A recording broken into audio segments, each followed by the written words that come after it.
のささやきの朗読や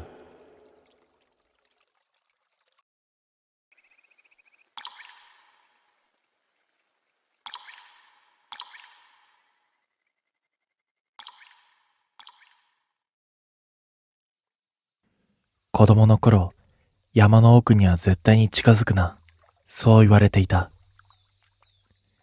地元の人間ならみんな知っている。県道を外れ、古い林道を20分ほど進んだ先、古びたフェンスで囲われた区域。正式名称なんて誰も知らない。ただ、禁足地とだけ呼ばれていた。理由を聞いても大人たちは答えない。ただ、夜は山を見るな。放送が聞こえても返事をするな。フェンスの中には入るな。決まってそれだけだった。小学生の頃、一度だけ祖父へ聞いたことがある。あそこ、何があるの？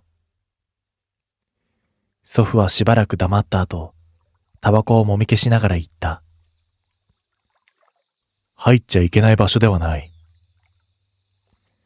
その言葉を今でも覚えている。祖父は山の方を見たまま小さく続けた。出てきちゃいけないもんを閉じ込めてるんだ。当時は笑い話だと思っていた。藤崎が消えるまでは。藤崎とは高校時代からの付き合いだった。昔から妙な場所が好きなやつで、廃墟だの、心霊スポットだのを見つけては一人で行っていた。ある日の深夜2時過ぎ、そいつから突然 LINE が来た。やばい場所見つけた。続けて写真。暗い山道、フラッシュに照らされたフェンス、赤い警告板。そこに書かれていた文字を見て背筋が冷えた。関係者以外立ち入り禁止。第三管理区。間違いなかった。あの山だ。俺はすぐに電話をかける。だが出なかった。数回鳴った後、切れた。その直後、追加のメッセージ。なんか変なのいる。それが最後だった。藤崎はそのまま行方不明になった。警察も捜索したらしい。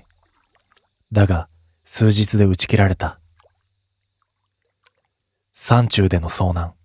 それで終わった。でも俺には、どうしてもそうは思えなかった。最後に送られてきた写真。あれは偶然なんかじゃない。藤崎は禁足地に入ったんだ。山へと向かったのは10月の終わりだった。曇り空。昼なのに妙に暗い。林道へ入ったあたりからスマホの電波はほとんど消えた。道も荒れている。ガードレールは曲がり、落石注意の看板は半分倒れていた。途中、小さな集落を通った。古い木造の家が並んでいる。人の気配はほとんどない。その中で一軒だけ商店が開いていた。飲み物を買うついでに店番をしていた老婆に聞いてみた。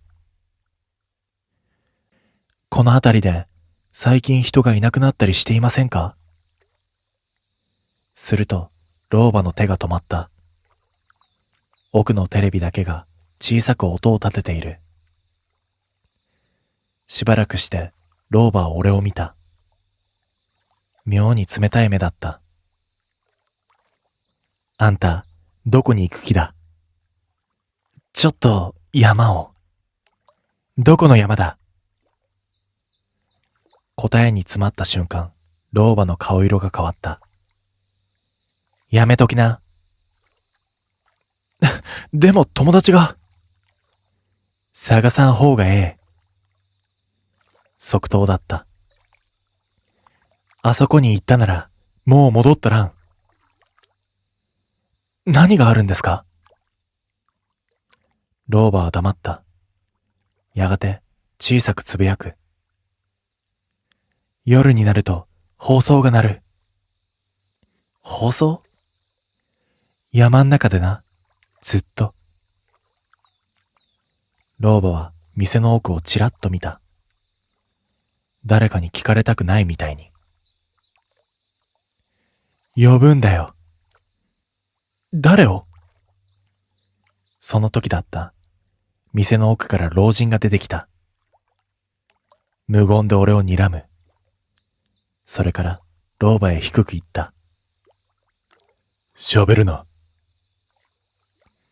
空気が一気に重くなった。俺はそれ以上は聞けず、店を出た。背中越しには老婆の声だけが聞こえた。夜になる前に降りなさい。そこから先は徒歩だった。車を止め、荒れた山道を進む。落ち葉を踏む音だけが響いていた。だが妙だった。虫の声がしない。風もない。山なのに静かすぎる。30分ほど歩いた頃だった。林の奥にフェンスが見えた。高い金網。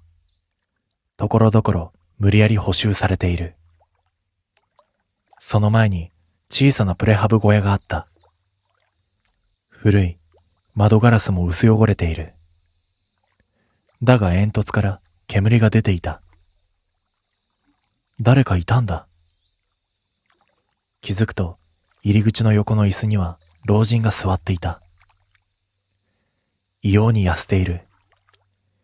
骨に皮が張り付いただけみたいだった。深いシワ、濁った目。老人は俺を見るなり言った。誰を探しに来た？いきなりだった。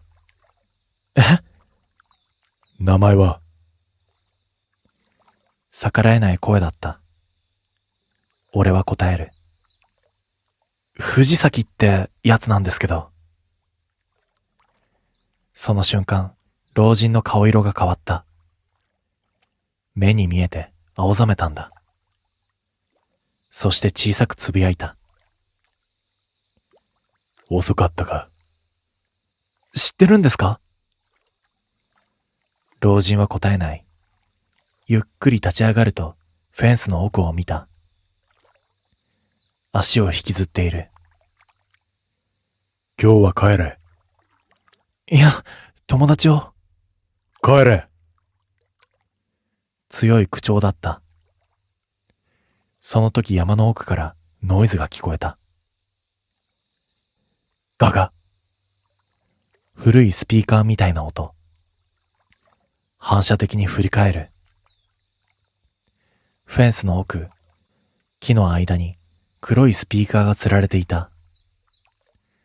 そこから声が流れる。ノイズ混じりのかすれた声。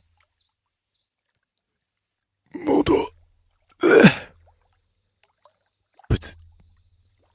切れた。全身に鳥肌が立つ。すると、老人が舌打ちをした。始まったか。今の何なんですか？老人は答えない。ただ、異様に焦った顔で山を見ていた。その時だった。フェンスの奥、林の暗がりに人影が立っていた。誰かいる。ゆっくり歩いている。フェンス沿いを、同じ場所を何度も。だけど、服装に見覚えがあった。黒いパーカー、藤崎だった。おい、藤崎！思わず叫んだ。すると、人影が止まる。ゆっくりと首だけがこちらを向いた。だが顔が見えなかった。暗い、真っ黒だった。目も口もない。顔だけが塗りつぶしたみたいに黒かった。その瞬間背後から老人が怒鳴った。見るな。同時に藤崎が一歩こちらへ近づいた。ギッとフェンスが内側から揺れた。その音で我に返った。藤崎が金網のすぐ向こうに立っている。顔だけが黒い、真っ暗だった。なのに見られている感覚だけははっきりとあるんだ。背筋に冷たいものが走った。老人が俺の腕を乱暴につかむ。下がれ。引きずられるようにプレハブへ押し込まれた。その直後、外で金属音。ガシャン。鎖だ。鍵までかけられたらしい。おい！窓へ駆け寄る。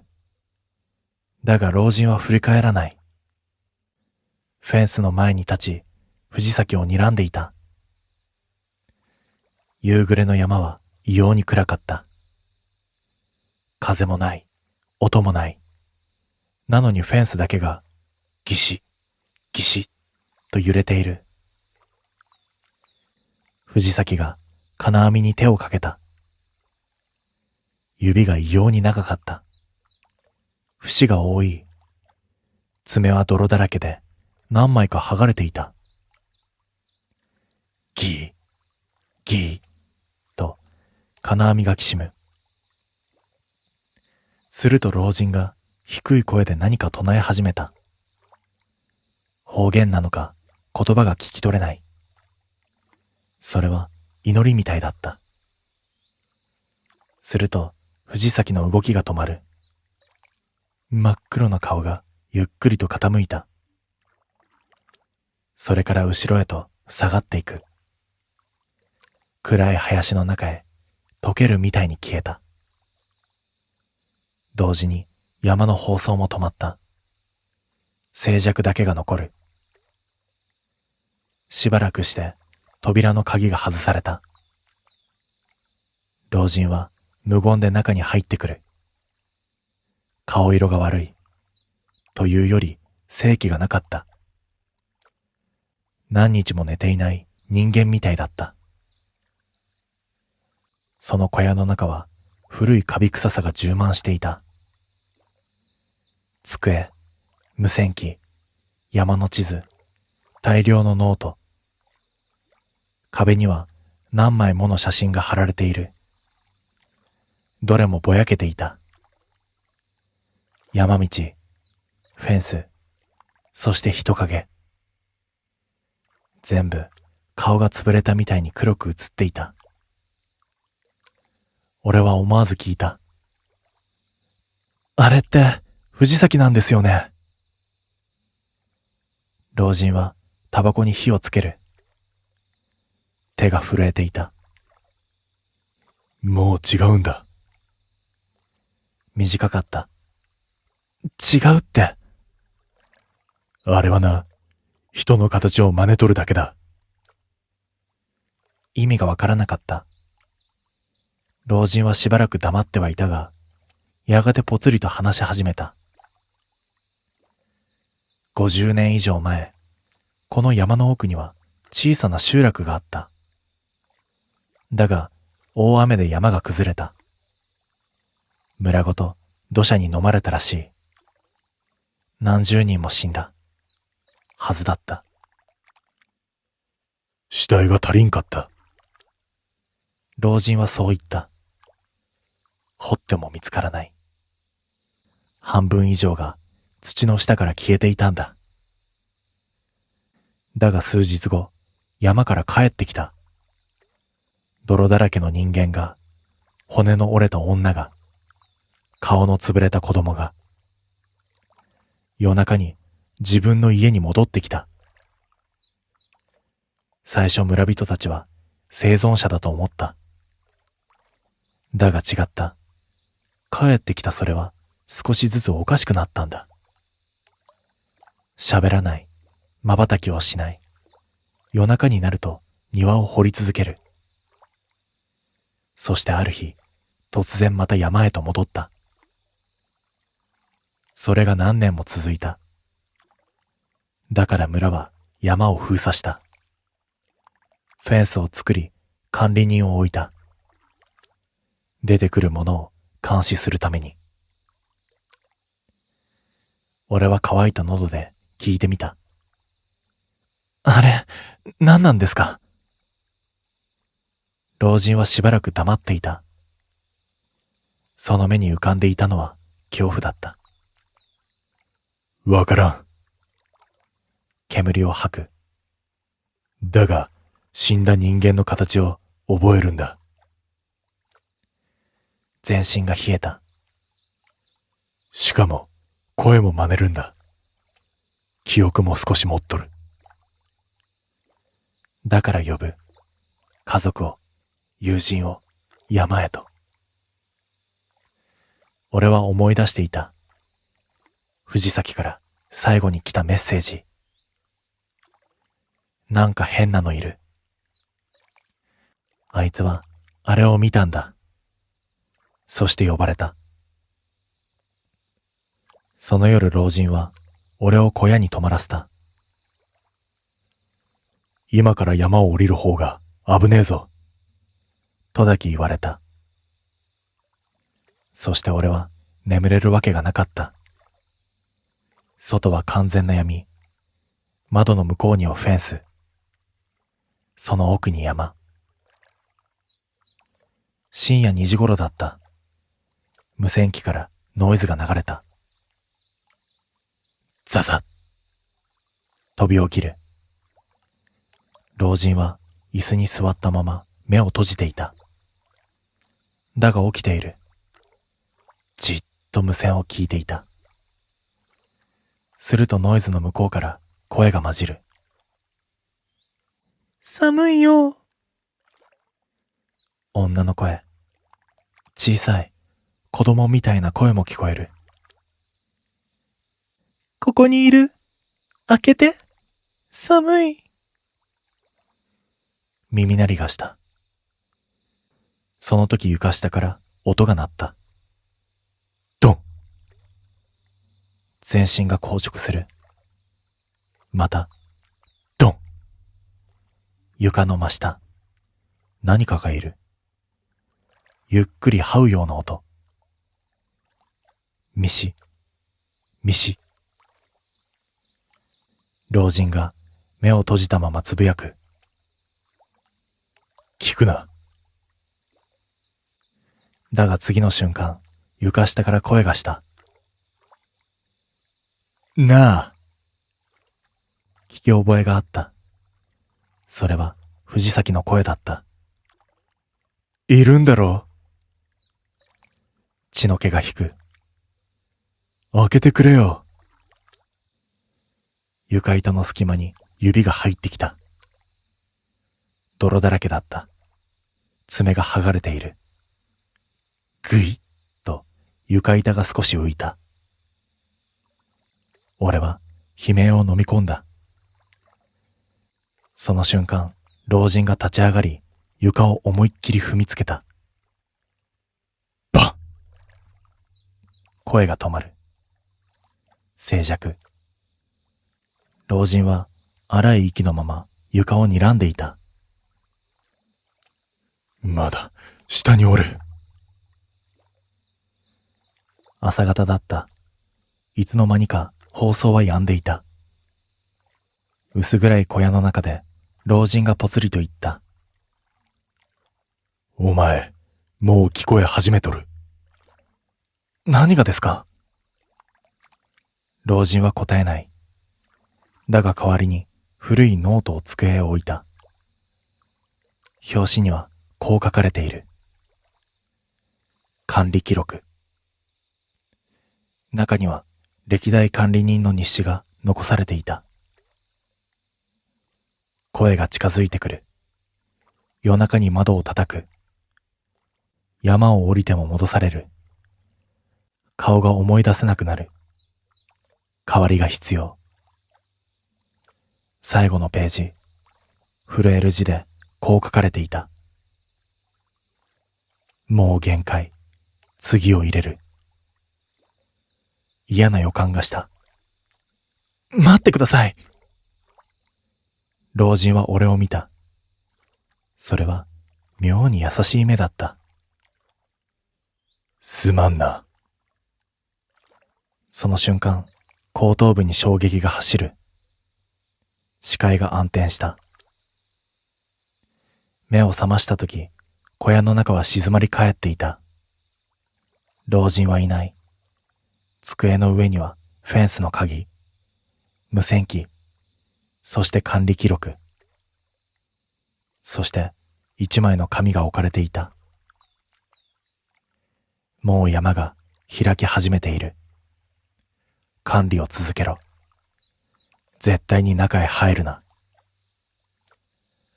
頭が真っ白になる。外へ飛び出した。老人を探す。だがいない。代わりにフェンスの奥、林の暗がりに人影が立っていた。何人も、いや何十人も。全員顔が黒い。そしてその先頭にいたのは藤崎だった。ゆっくりと手を挙げる。まるで、おいで、とするみたいに。俺は恐怖のまま山を降りた。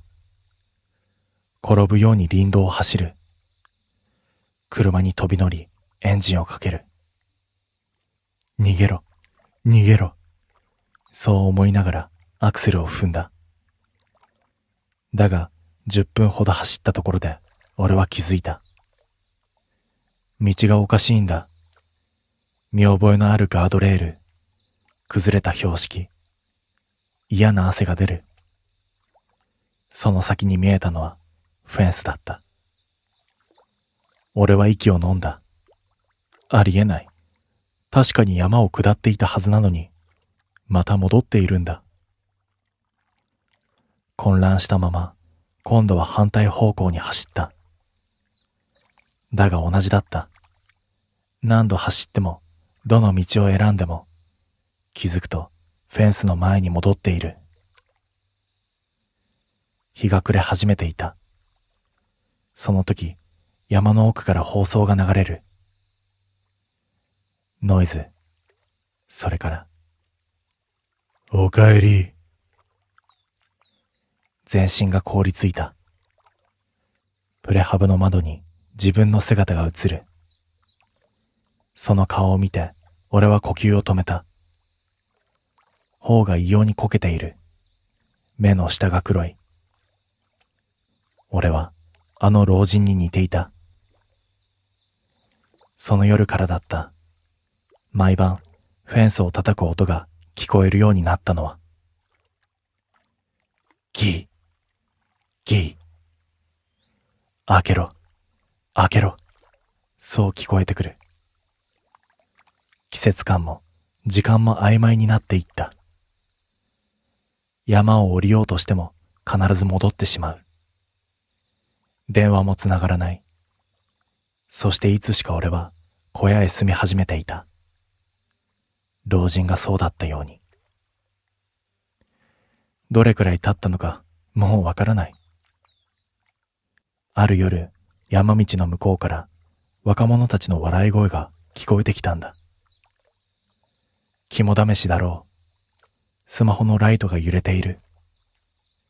俺は慌てて外へ出た。来るな！声を張り上げる。だが、若者たちは笑っている。誰かいるぞ。管理人じゃね？その瞬間、俺は気づいた。自分の声があの老人と全く同じになっていることに。そして若者たちの後ろ、暗い林の中に俺が立っていた。顔を真っ黒にしたまま。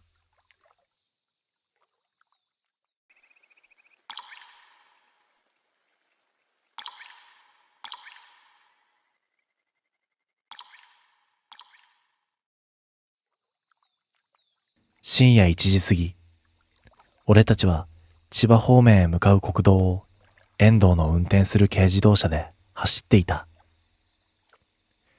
車内にはコンビニで買ったコーヒーの匂いがこもっていて、カーオーディオからは少し古い J-POP が小さな音で流れている。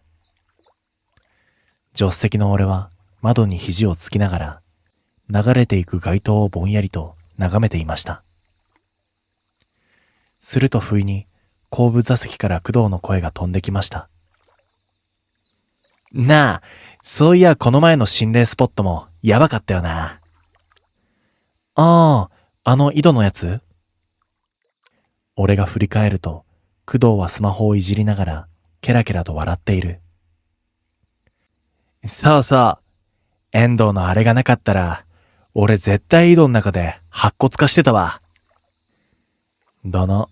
あれ1個しかなかったから使う場面間違えたわ。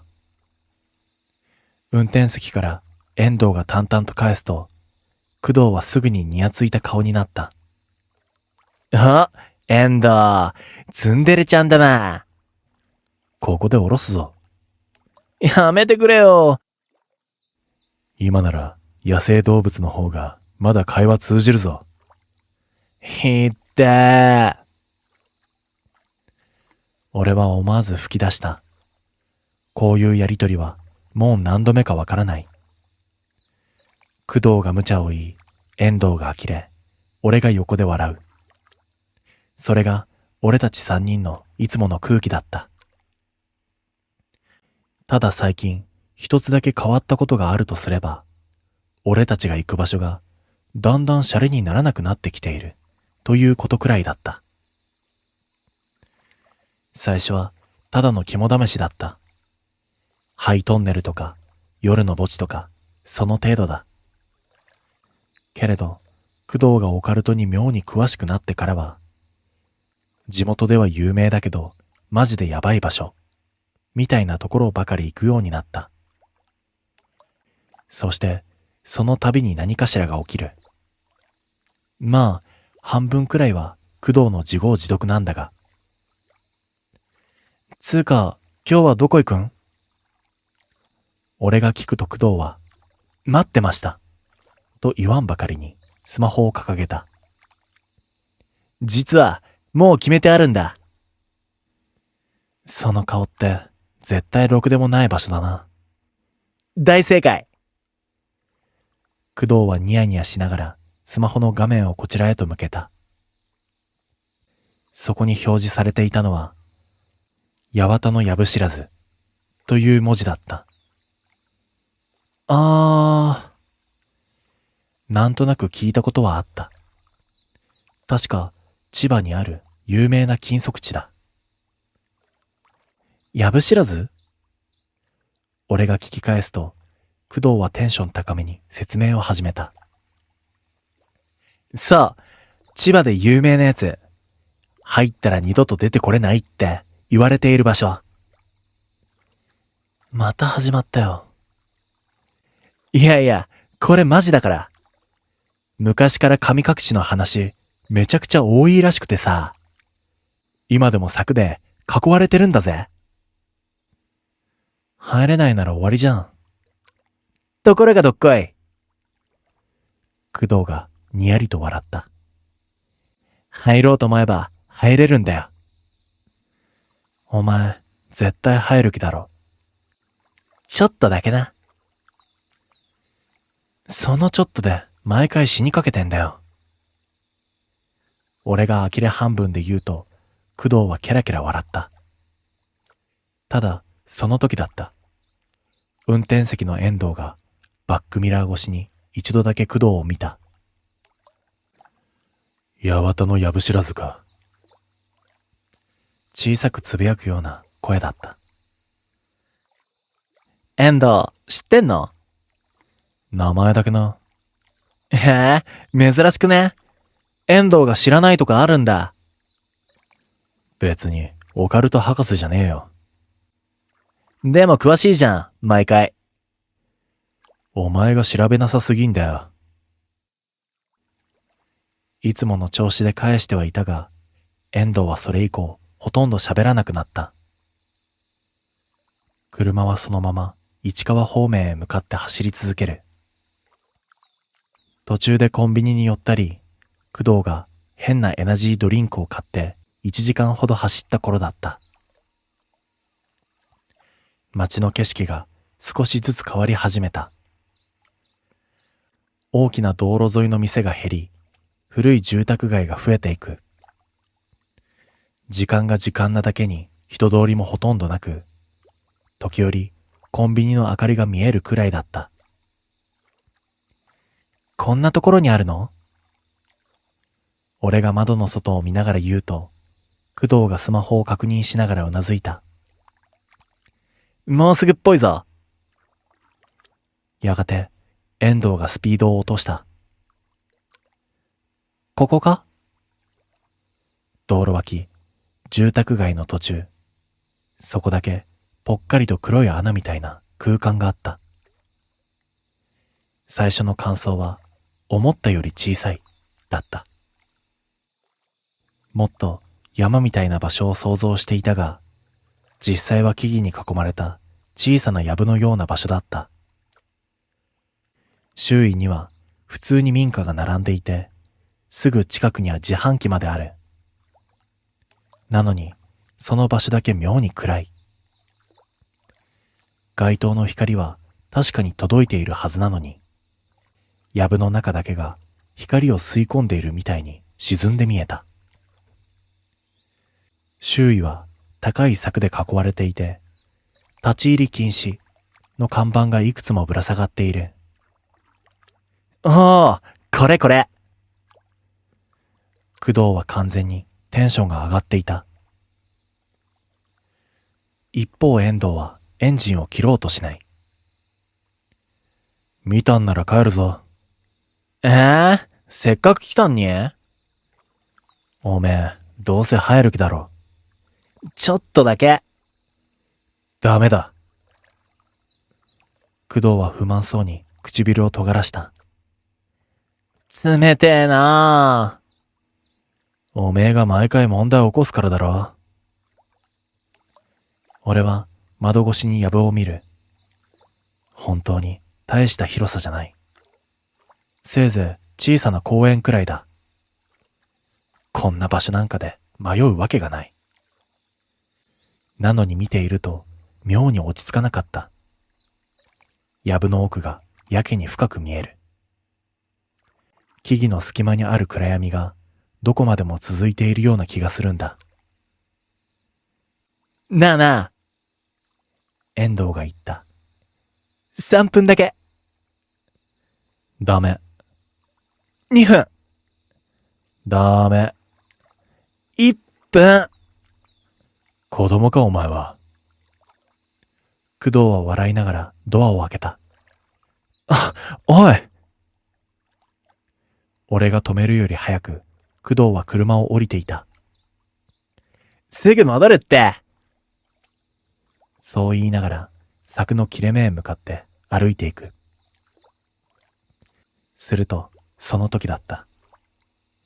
工藤。珍しく遠藤が少し強い声を出した。工藤が振り返る。中に入ったら変なもん見ても無視しろよ。は？絶対に奥見るな。その言い方が妙に真剣だったせいか、一瞬だけ工藤の笑顔が止まった。けれど次の瞬間には、何それ、怖っ。と笑いながら、ひょいと柵をまたいだ。ガサッと枝が揺れる。そして工藤の姿が木々の奥へ消えた瞬間、音が消えた。虫の声も、遠くを走る車の音も、風の音さえ、全部。まるで車ごと水の中に沈められたみたいに、世界から音だけが抜け落ちた。思わず声を漏らした。その瞬間、何事もなかったみたいに音が戻ったんだ。虫の声、エンジンの音、遠くのタイヤの音、全部。俺は思わず遠藤を見た。だが遠藤は何も言わず、ただ藪の奥をじーっと見ていた。工藤の姿はもう見えない。こんな小さな藪なのに、どこにいるのかわからなかった。おーい、工藤。俺が呼ぶ。だが返事はなかった。あいつ、マジでどこ行った？冗談っぽく言ったつもりだった。でも、だんだん不安になってくる。1分、2分、3分。やけに長く感じた。すると、ガサッと藪の奥で枝が鳴った。あ！暗闇の中から工藤が姿を現した。いやー、なんもなかったわ。いつもの調子で笑いながら柵をまたいだ。服も汚れていない。怪我もなかった。どう見てもいつもの工藤だった。ビビらせんなよ。俺がため息混じりに言うと、工藤はケラケラ笑った。お前さ、マジでビビりすぎ。いやさ、急に静かになったろ今。ん？入った瞬間。そうだっけ？工藤は不思議そうに首をかしげる。その時だった。後ろで小さく、カチッという音がした。振り返ると遠藤が車のドアロックをかけていた。遠藤？遠藤は答えない。ただバックミラー越しにじーっと工藤を見ていた。何？工藤が苦笑いしながら言った。だが遠藤は何も答えない。バックミラー越しに工藤を見つめたまま数秒ほど黙っていたが、やがて小さく息を吐くとエンジンを吹かした。帰るぞ。その言い方が妙に硬かった。工藤は不満そうに眉を潜める。もうせっかく来たんだからさ、もうちょい見てようぜ。十分見ただろ。でも、マジでなんもなかったぞ。ほら、俺普通に帰ってきてるし。だからだよ。遠藤が小さくつぶやく。ん？いや、なんでもない。それだけ言うと、遠藤は車を発進させた。タイヤがアスファルトを擦る音とともに、俺たちは八幡の藪知らずを後にした。バックミラー越しに見える藪は、離れていくにつれて、どんどん小さくなっていく。なのになぜか、最後まで目をそらせなかった。まるで、向こうもこっちを見ているみたいな、そんな気がしたからだ。つーかさ、遠藤さ。後部座席で工藤が笑う。なんか、今日テンション低くね？元からだよ。いや、藪入ったあたりから特にさ。気のせいだろ。絶対なんか気にしてるって。工藤は前の座席に身を乗り出しながら遠藤の顔を覗き込もうとする。おい、運転中に揺らすなよ。あ、ごめん。珍しいな。何が？ちゃんと謝るんだな。ひでえよ。さっきまでと変わらないいつものやりとり。なのに、どこか空気がおかしかった。理由はわからない。ただ、なんとなく落ち着かない。遠藤が妙に静かなせいもあるかもしれない。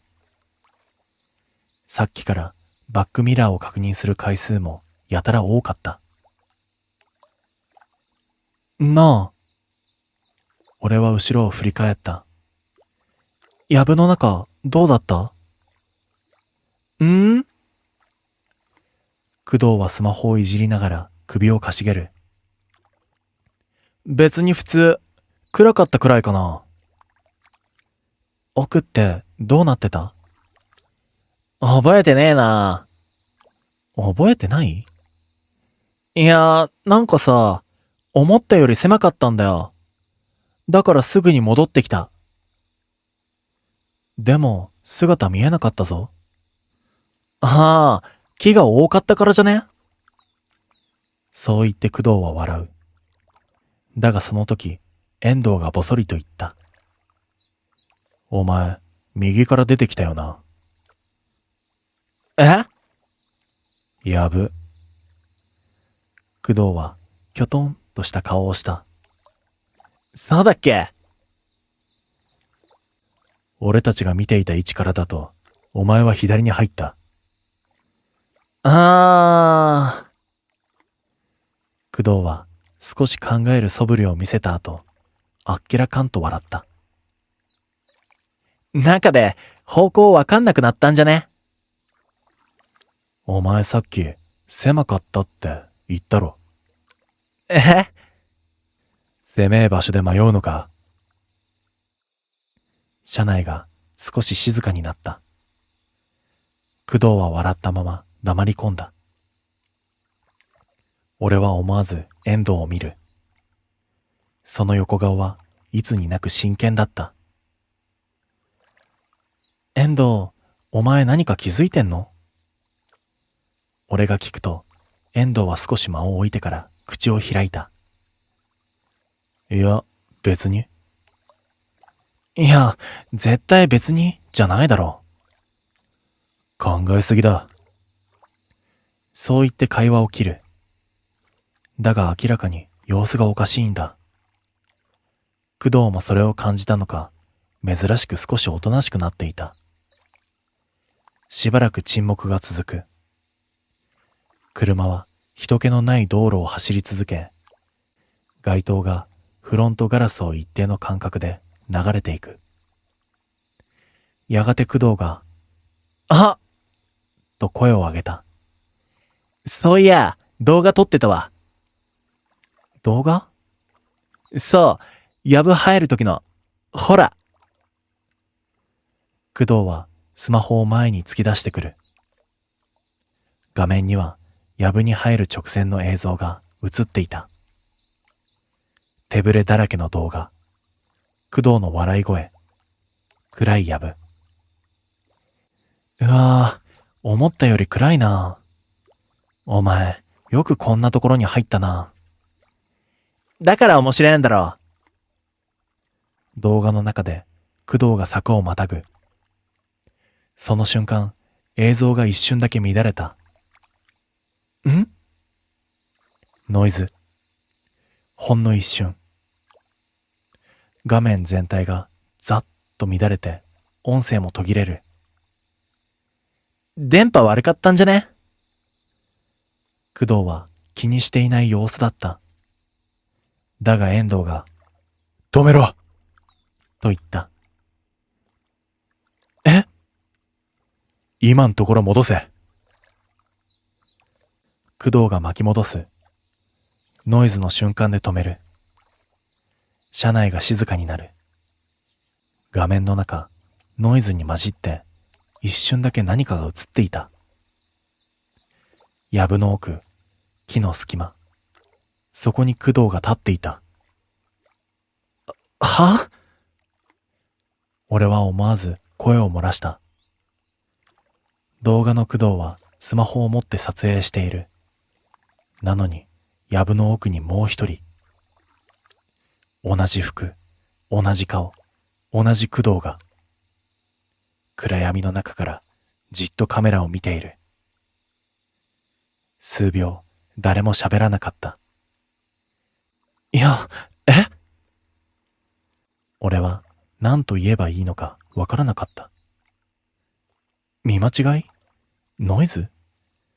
そう言おうとしたが無理だった。あまりにもはっきりと映っていたからだ。後部座席の工藤が小さく笑う。これ、俺じゃん。その声を聞いた瞬間だった。キキーと、突然遠藤が急ブレーキを踏んだ。体が前に投げ出された。うわっ、ぶねえ。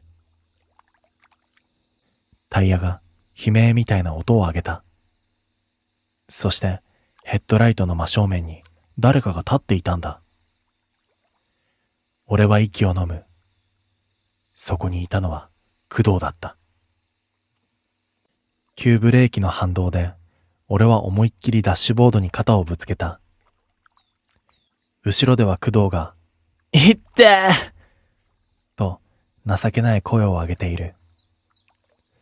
タイヤの擦れる音が止み、車内が静まり返った。エンジンの音だけが妙に大きく聞こえる。そしてヘッドライトの真正面、そこには工藤が立っていた。白っぽいパーカー、見慣れた髪型、間抜け面。全部後部座席にいる工藤と同じだったんだ。は？俺はゆっくりと後ろを振り返った。後部座席、そこには確かに工藤がいた。シートベルトに絡まりながら、何と騒いでいる。待って工藤もフロントガラスの向こうを見て、笑顔を引きつらせた。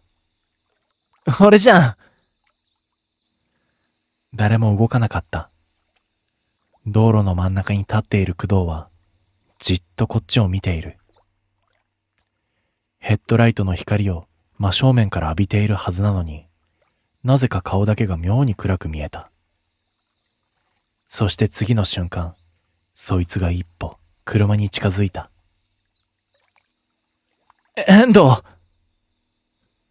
工藤の声が少し震えていた。あれ、なんだよ。遠藤は答えなかった。ただ、ハンドルを握る手に力を込めたまま低い声で言った。誰も窓を開けるなよ。その声で俺の背筋に一気に寒気が走った。冗談じゃない。遠藤は本気で言っている。見間違いじゃないのか。俺が言うと、遠藤は小さく首を横に振った。見間違いならブレーキ踏んでねえよ。その間にも工藤はゆっくりと近づいてくる。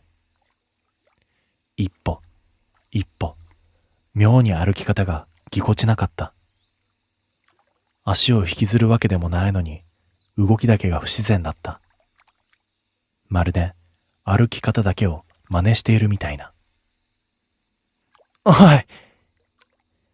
後部座席の工藤が少し青ざめた顔で言う。俺、あんなキモい歩き方してる？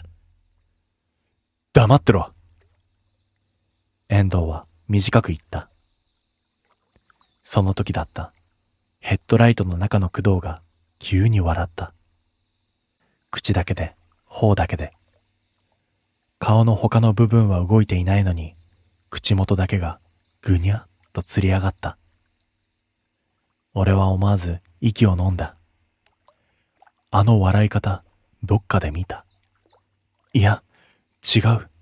見たことがあるとかではない。それは人間じゃない笑い方だった。うわ！工藤も引いている。すると、工藤がゆっくりと顔を傾けた。グギッと嫌な音がした。傾きすぎていた。人間の角度ではない。そのまま工藤は車の助手席側へと近づいてくる。俺は反射的にドアへ体を押し付けた。近すぎる。窓一枚向こうに工藤の顔がある。でも絶対に工藤ではない。そいつは窓の向こうからじっと俺を見ていた。笑ったまま、瞬きもせずに。俺は声も出せなかった。すると、後ろから工藤が小さく言った。なあ。喋んな。いや、あれさ。工藤の声が少しだけ震えている。藪ん中で見たやつかもしれねえ。その瞬間、車内の空気が固まった気がした。俺は振り返った。は？何言ってんだよ。工藤は気まずそうに頭をかいた。いや、言おうか迷ったんだけどさ、藪の奥でなんか人影が見えたんだよ。お前、何もなかったって。だって、遠くで立ってるだけだったし。なんで今言うんだよ。いや、今同じ顔が出てきたから。その時、コン、コン、と助手席の窓が鳴った。全員凍りつく。窓の外、工藤がガラスを指で叩いていた。コン、コン、コン。一定のリズム。その顔はずっと笑っている。遠藤。俺の声は情けないくらい震えていた。遠藤は前を向いたまま低く言った。目合わせんな。え？合わせるなよ、絶対に。その声が妙に迫力があって、俺は反射的に視線をそらした。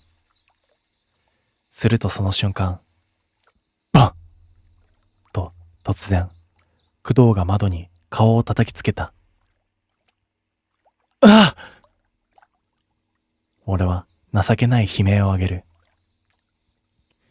ガラスの向こう、目の前に工藤の顔。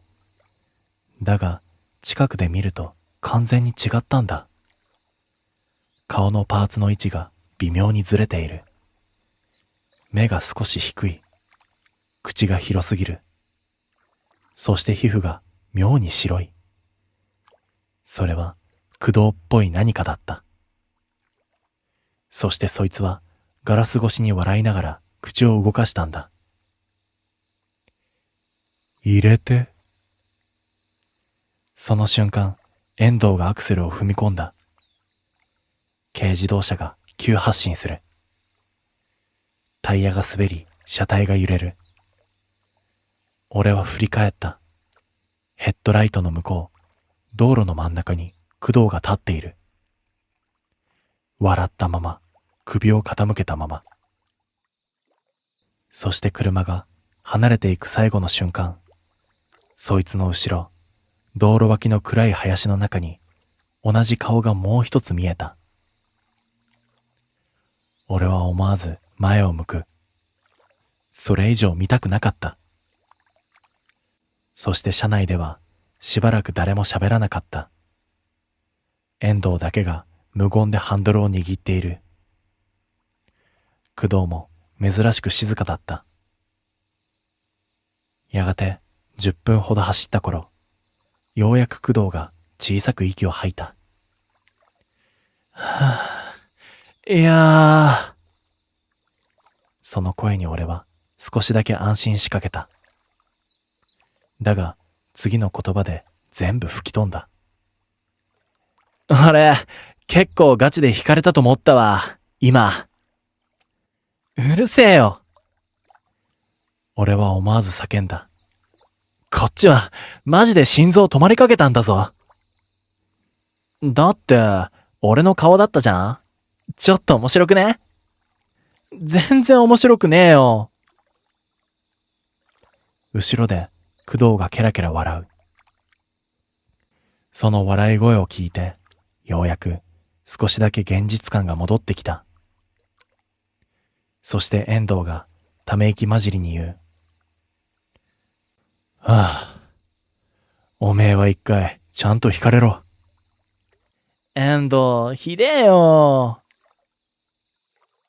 そうしたら少しはおとなしくなるだろう。死んでも治らんタイプだわ、俺。はあ、だからそれが一番厄介なんだよ。その時だった。後部座席で工藤が、あっと声を上げる。そういや、藪ん中の動画、まだ残ってた。早く消せ。遠藤が即答する。でも記念に。今すぐ消せ。珍しく本気の声だった。工藤は、ちゃーと言いながらスマホを開いた。その時俺はなんとなくバックミラーを見た。後部座席、スマホをいじる工藤。そのすぐ隣、暗い窓際に、もう一人工藤が座っているように見えた。俺は息を飲む。瞬きをする。だけど次の瞬間にはもう何もいなかった。どうした？遠藤が聞く。俺は少し迷ってから首を横に振った。いや、なんでもない。多分言わない方がいい気がした。窓の外では街灯が一定の間隔で流れていく。その光が車内を照らすたびに一瞬だけ後部座席が明るくなる。その度に俺は隣にもう一人いないか確認してしまうのだった。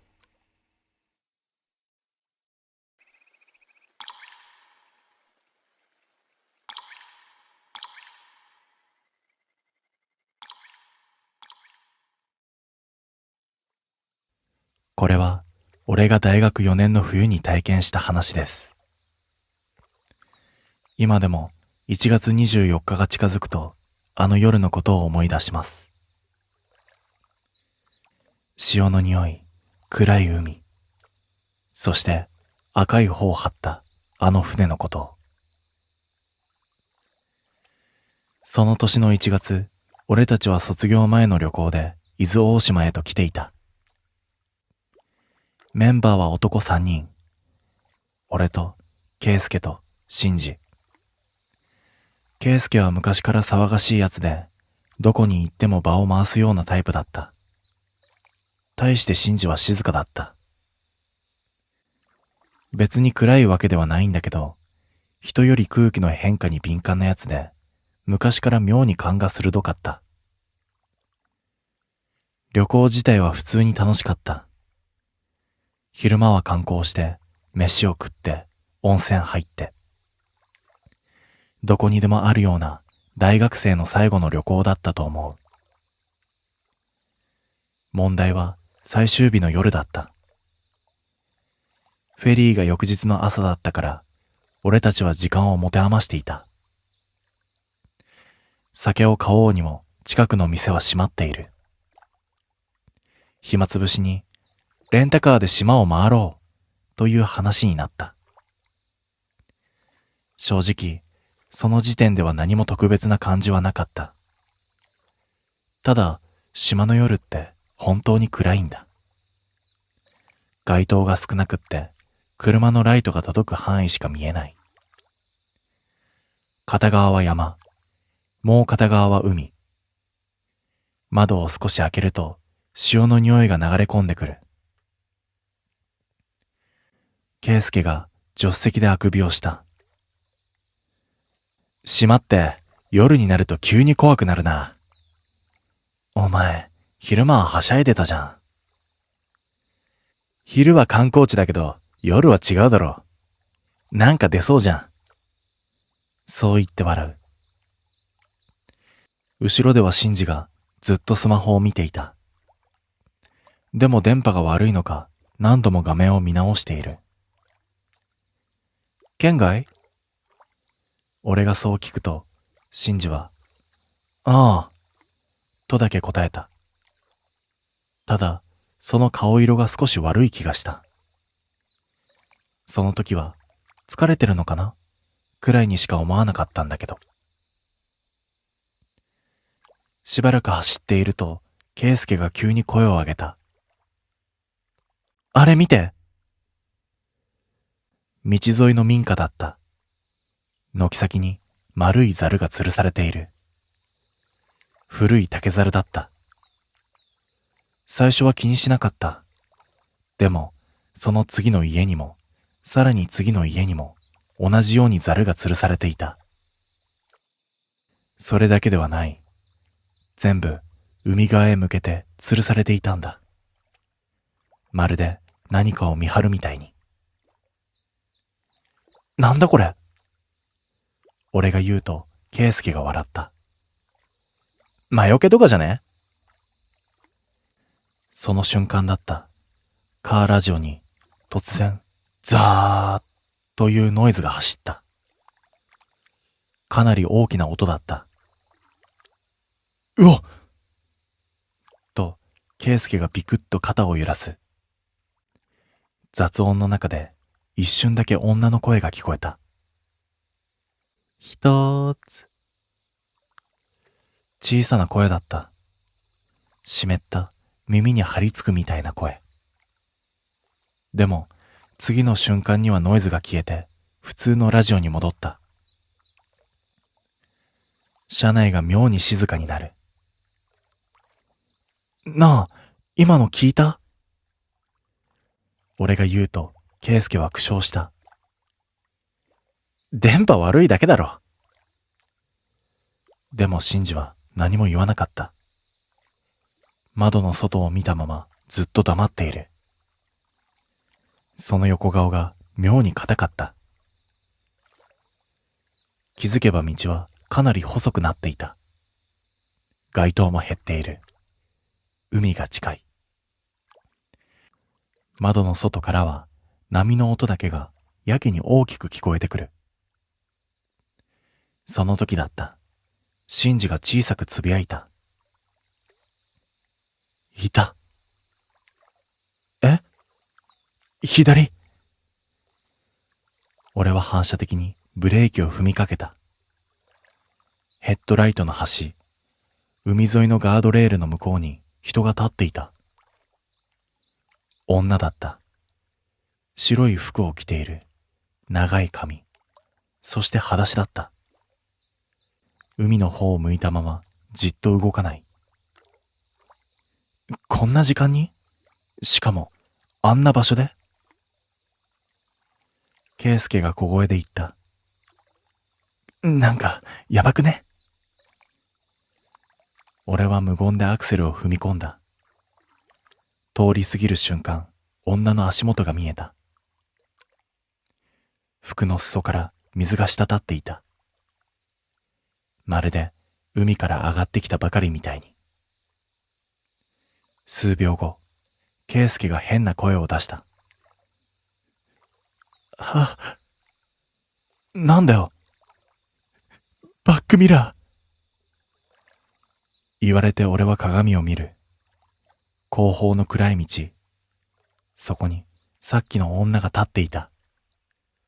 今度はこっちを見ている。距離があるはずなのに、顔だけが妙にはっきりと見えた。白い顔だった。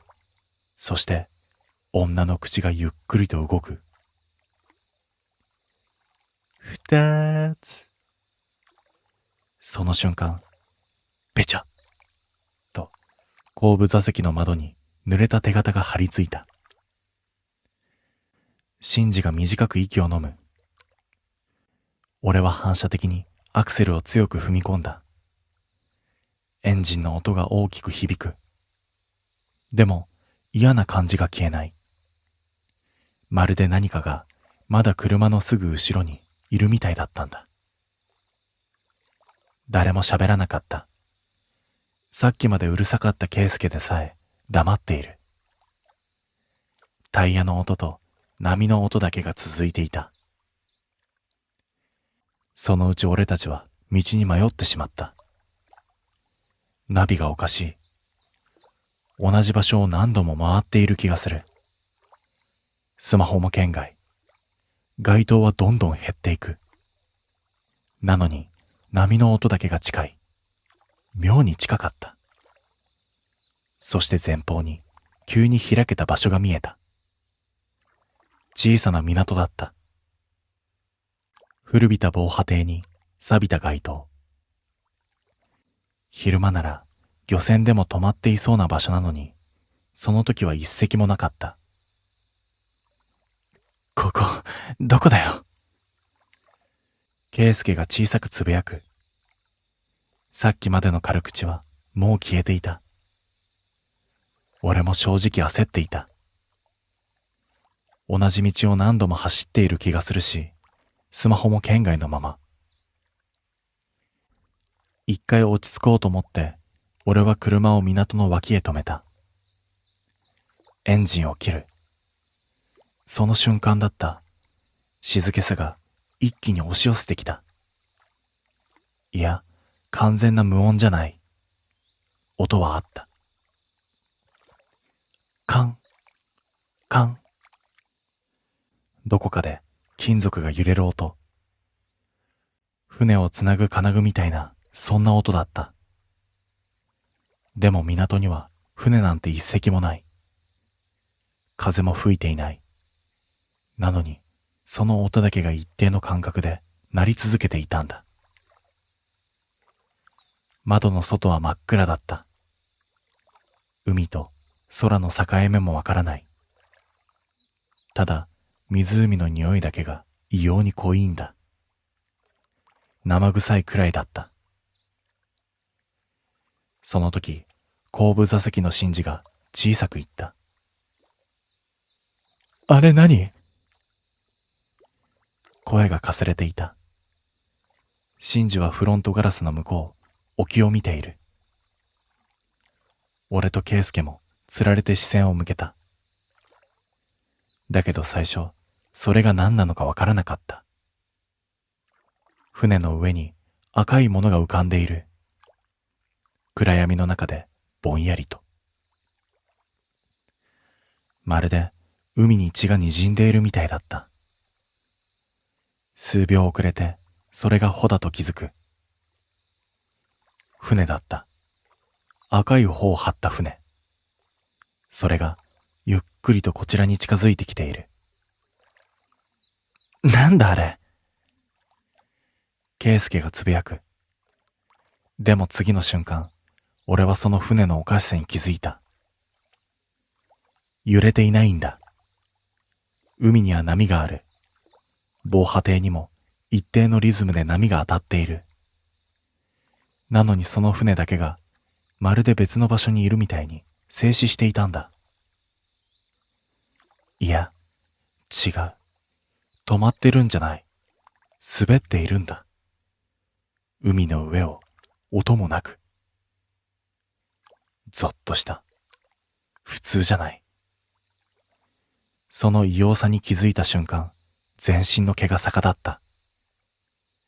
そして、船の上に人がいることに気づいた。何人も、ぎっしりと。全員うつむいて立っている。濡れた髪、濡れた服。誰一人動かない。街灯の弱い光が届くたびに、肌だけが妙に白く見えた。帰ろう。シンジが言った。震えた声だった。やばいよ、あれ。でも、その時にはもう遅かった。ガタッと突然、すぐ近くで音がした。俺たちは反射的に振り返った。港のそばにある民家。その軒先に吊るされたザルが揺れていたんだ。風なんか吹いていない。なのに、ガタ、ガタガタ。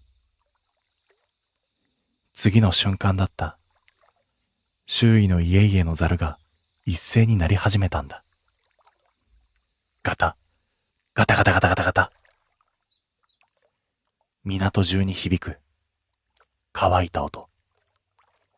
無数のザルが同時に揺れている。圭介が叫ぶ。何なんだよこれ。その音に混じって聞こえてきたんだ。一つ。女の声だった。すぐ近くで聞こえる。二つ。湿った声。まるで耳元で囁かれているみたいだった。三つ。シンジの様子がおかしくなったのはその時だった。ふらりと車のドアを開ける。何やってんだよ。俺は慌ててシンジの腕を掴んだ。でもシンジは海を見たままだった。焦点が合っていない。無遊病みたいだった。話せよ。何言ってんだよ。呼んでるんだ。その一言で空気が凍ったんだ。シンジはゆっくりと防波堤の方へと歩いていく。まるで何かに引っ張られるみたいに。シンジ！ケイスケが叫ぶ。だが、シンジは止まらない。防波堤の先、海のすぐそばで立ち止まったんだ。その時だった。沖の赤い船、その上にいた人影たちが一斉に顔を上げたんだ。真っ白な顔、目がない。黒い穴だけが並んでいる。そして全員がシンジへ向かって腕を伸ばしていた。次の瞬間、バシャッと海面から白い腕が飛び出した。一本じゃない。何本も何十本もシンジの足に絡みついた。うわっ！シンジが悲鳴を上げる。俺は反射的に駆け出した。だがその瞬間、海の中が見えた。街灯の光に照らされた水面の下、人の顔があったんだ。何人も何十人も、全員真っ白な顔をしていた。濡れた髪、閉じた目、死人みたいな顔。その大量の腕がシンジの体を海の方へと引きずり込んでいく。助けて！シンジが絶叫した。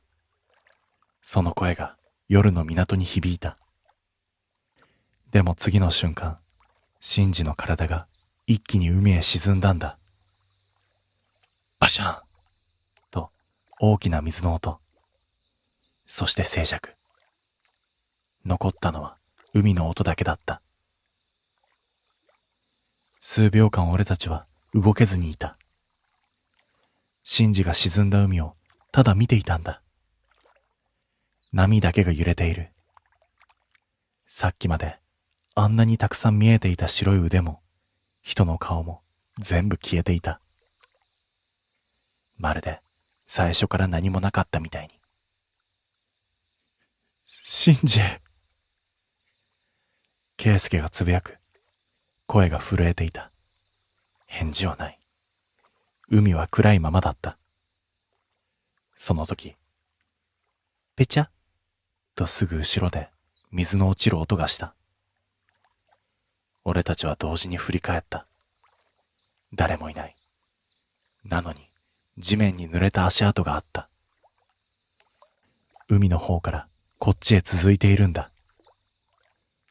ペチャ、ペチャ。見えない何かが近づいてくる。ケイスケが反響欄みたいに叫んだ。逃げろ！俺たちは車へ駆け戻った。ドアを閉める。鍵をかける。ケイスケが震える手で後ろを指さした。後ろ！振り返る。リアガラスの向こう、港の暗闇の中に人影が立っていた。一つじゃない。いくつも。海水で濡れた人間たちが防波堤の上に並んでいる。全員うつむいている。そしてその中にシンジがいたんだ。は？俺は息を飲んだ。シンジだった。服もそのまま、全身びしょ濡れで防波堤の上に立っている。でも様子がおかしい。うつむいたまま微動だにしないんだ。顔が見えない。シンジ！ケイスケが窓を開けようとする。俺は反射的に止めた。やめろ！その瞬間だった。シンジがゆっくりと顔を上げた。暗闇の中で口だけが笑っていたんだ。次の瞬間、ガッと何かが車の後ろにぶつかった。ケイスケが悲鳴を上げる。リアガラスいっぱいに濡れた手が張り付いていたんだ。バン、バンバン。無数の手。水滴がガラスを伝う。その向こうでシンジが口を動かしていた。4つ。うわーとケイスケが叫ぶ。俺はキーを回した。だがエンジンがかからない。嫌な音だけが響いた。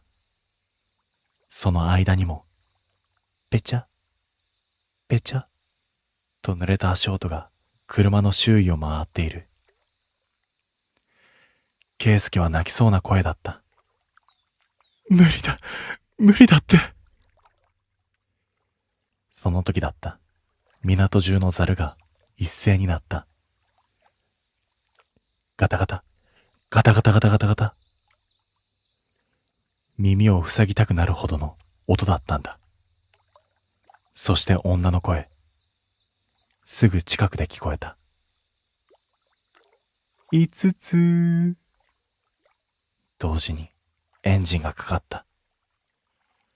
俺は反射的にアクセルを踏み込んだ。タイヤが悲鳴を上げる。車は港を飛び出した。バックミラーを見る。暗闇の港。その入り口にずぶ濡れの人影が何十人も立っていた。全員こっちを見ている。その真ん中でシンジだけがずっと笑っていた。どれくらい走ったかわからない。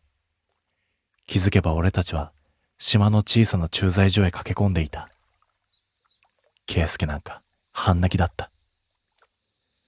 俺なんかまともに喋れていなかったと思う。友達が海に、港で誰かに引っ張られて。年配の警官は最初は事故だと思ったみたいだった。でも俺たちが港の名前を言った瞬間、表情が変わった。警官は黙ったままカレンダーを見る。そして低い声で聞いた。今日は何日だ？え？ 1 月24日だ。その瞬間、警官の顔色が変わった。しばらく黙った後、小さくつぶやく。海を見たのか？その言い方が妙に引っかかった。俺が聞き返そうとすると、奥から別の年配の男が出てきた。漁師だったと思う。俺たちを見るなり嫌そうに顔をしかめた。ザルは？え？ザルを吊るしている家見ただろ？俺たちはうなずく。すると男は重いため息をついた。ひいみ様だ。初めて聞く名前だった。すると男はポツポツと話し始めた。昔この島では1月24日の夜に帰ってくると言われているものがあること。海で死んだ者たちが赤い帆の船に乗って戻ってくること。だから昔からその夜は海を見ない。外へは出ない。そして家の軒先にはザルを吊るす。あれはザルの目を数えるからだという。数え終わる前に朝になれば入っては来ない。でも数え終わったら。そこまで言って男は黙った。翌朝、警察が海を捜索してくれた。でも真珠は見つからなかった。事故として処理されてしまった。もちろん俺たちの話を本気で信じる人なんていなかった。だけどただ一人、あの在中の警官だけは最後にこんなことを言った。毎年いるんだよ、見る奴が。帰りのフェリーで圭介はずっと黙っていた。海を見つめたまま一言も喋らない。そして島が遠くなった頃、急に小さな声で言った。なあ、昨日の船さ。俺は嫌な予感がした。圭介は青白い顔のまま続ける。シンジ、乗ってたよな。答えられなかった。それから数日後、夜中に玄関の外で音がした。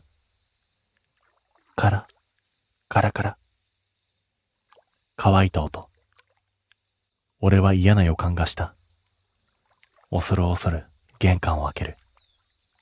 そこには見覚えのない古い竹猿が吊るされていたんだ。濡れていた。まるで海から持ってきたみたいに。その瞬間、背後の窓ガラスにべちゃっと濡れた手形がついた。そして窓の外から聞こえてきたんだ。6つ。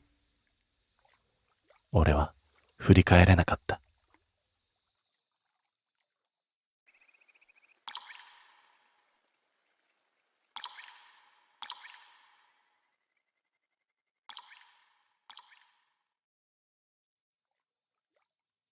正直に言うと、その日は最初から眠気がおかしかった。夜の運転は慣れている。休憩のタイミングも自分なりに決めている。なのにその日は違った。信号待ちのたび、意識が一瞬落ちるんだ。はっとして前を見ると、赤信号のまま時間だけが進んでいた。ラジオを大きくしても、窓を少し開けても眠気は引かなかった。頭の奥がじわじわと重くなる。そんな時、前方に道の駅の看板が見えた。俺は吸い寄せられるようにハンドルを切っていた。駐車場は思ったより静かだった。深夜なのに車がやけに多い。エンジンを切った瞬間、急に強い眠気が押し寄せた。目を閉じたらそのまま落ちてしまいそうだった。だが車内で視線を感じて目を開けた。フロントガラスの向こう、駐車場の奥に小さな看板が立っている。白地に赤い文字。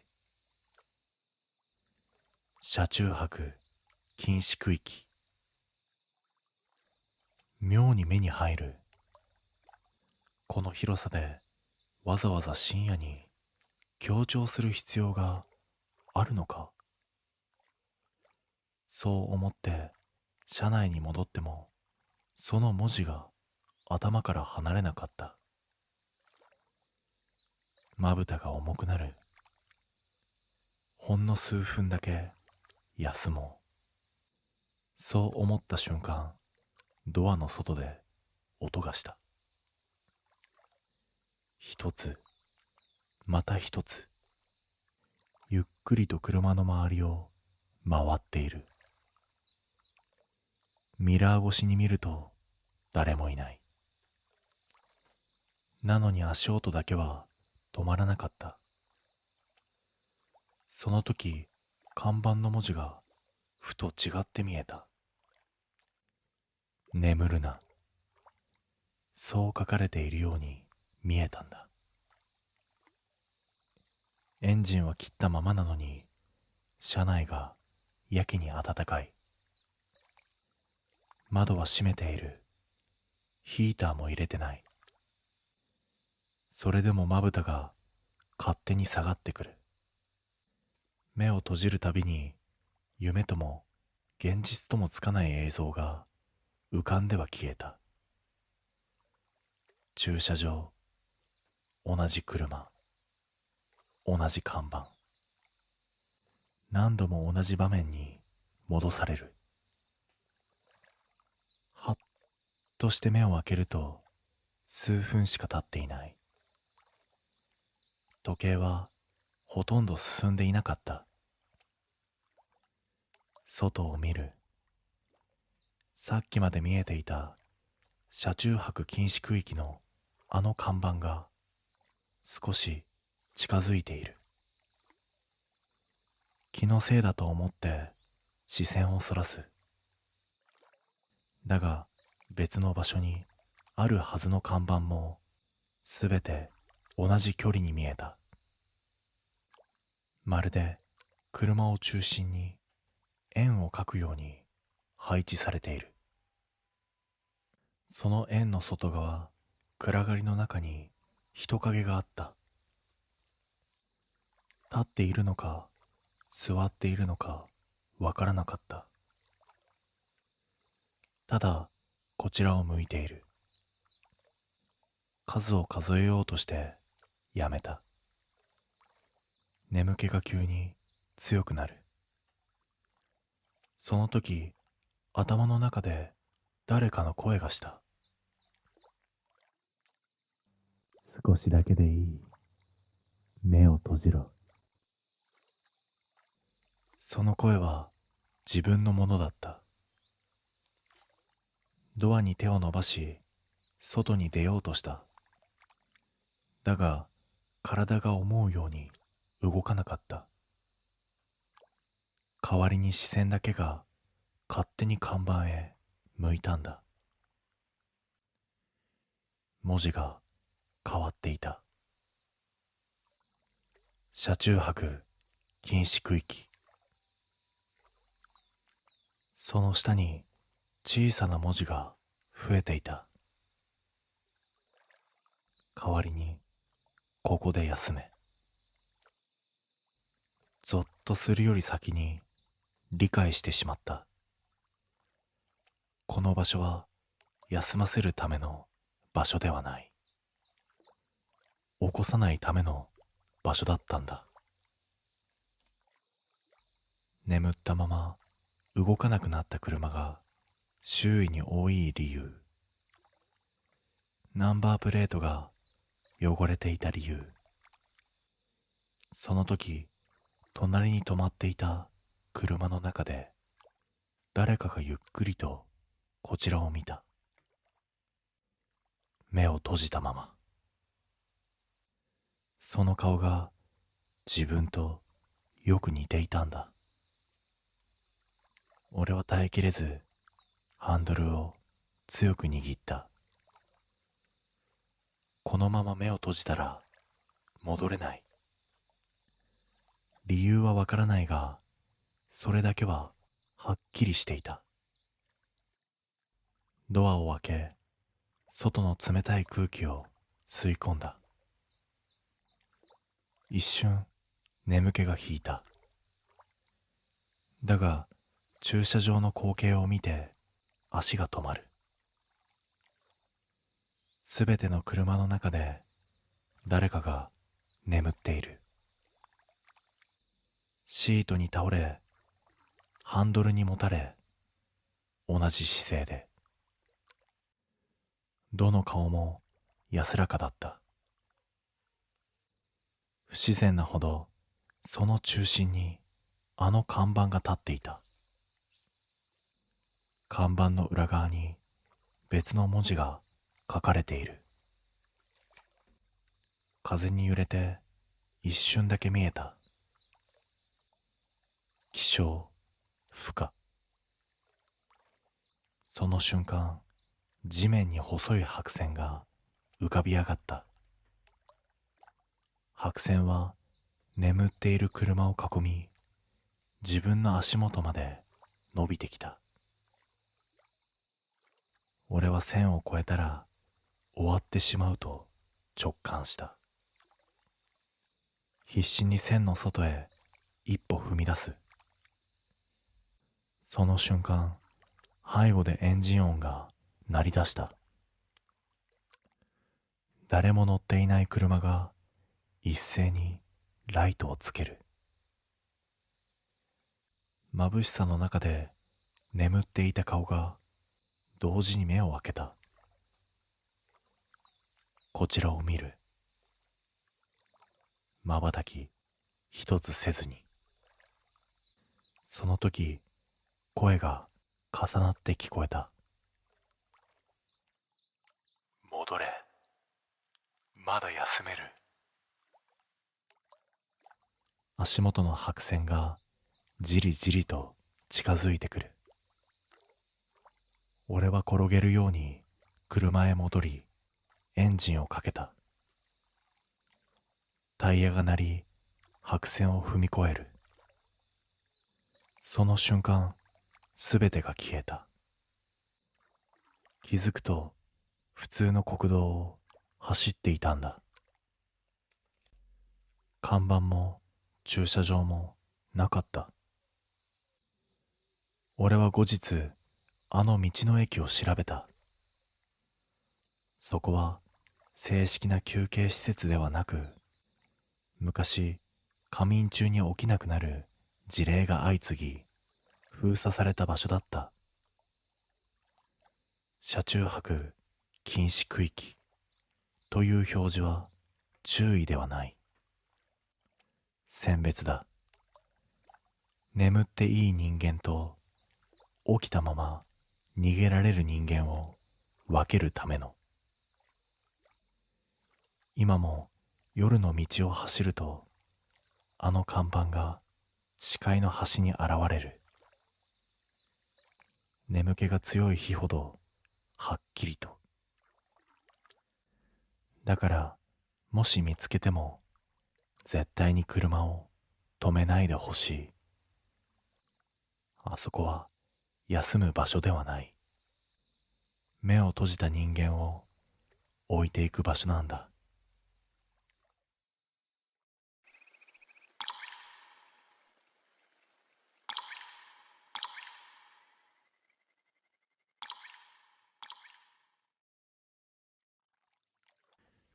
大学生の頃、仲のいい4人でよく肝試しに行っていた。行き先は人気のない公園とか山道とか、いかにも出そうな場所ばかりだったが、深刻に怖がる奴は少なかった。そんな軽い空気のまま、俺たちはある夏の夜、近くのダムへ向かった。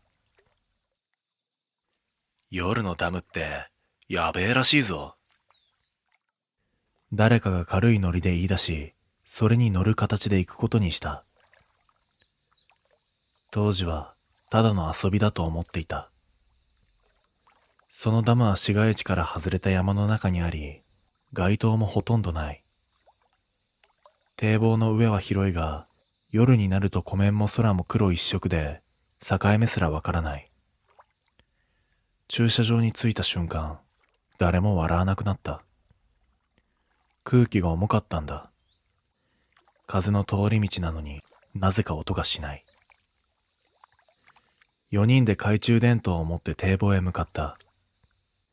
先頭は陽キャの2人。後ろに俺ともう一人慎重なタイプ。冗談を言うやつもいなかった。堤防の上に立つと湖からひんやりした湿気が上がってくる。手すりの向こうは真っ暗で、光を向けても何も返ってこない。照らした光が吸い込まれるみたいで深さがわからなかった。よっしゃ、橋まで行こうぜ。陽キャ組が先に進む。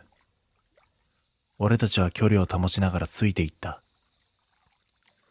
途中前を歩く二人が立ち止まった。なあ、見てみろよ。声が小さかったので、俺と後ろのやつは足早で近づいた。二人は手すりの向こうを覗き込んでいて、光を向けても黒い水面しか見えない。何を見ているのか聞こうとしたとき、先頭の一人が言った。あれ？下で誰か歩いてる。冗談にしては声が震えていた。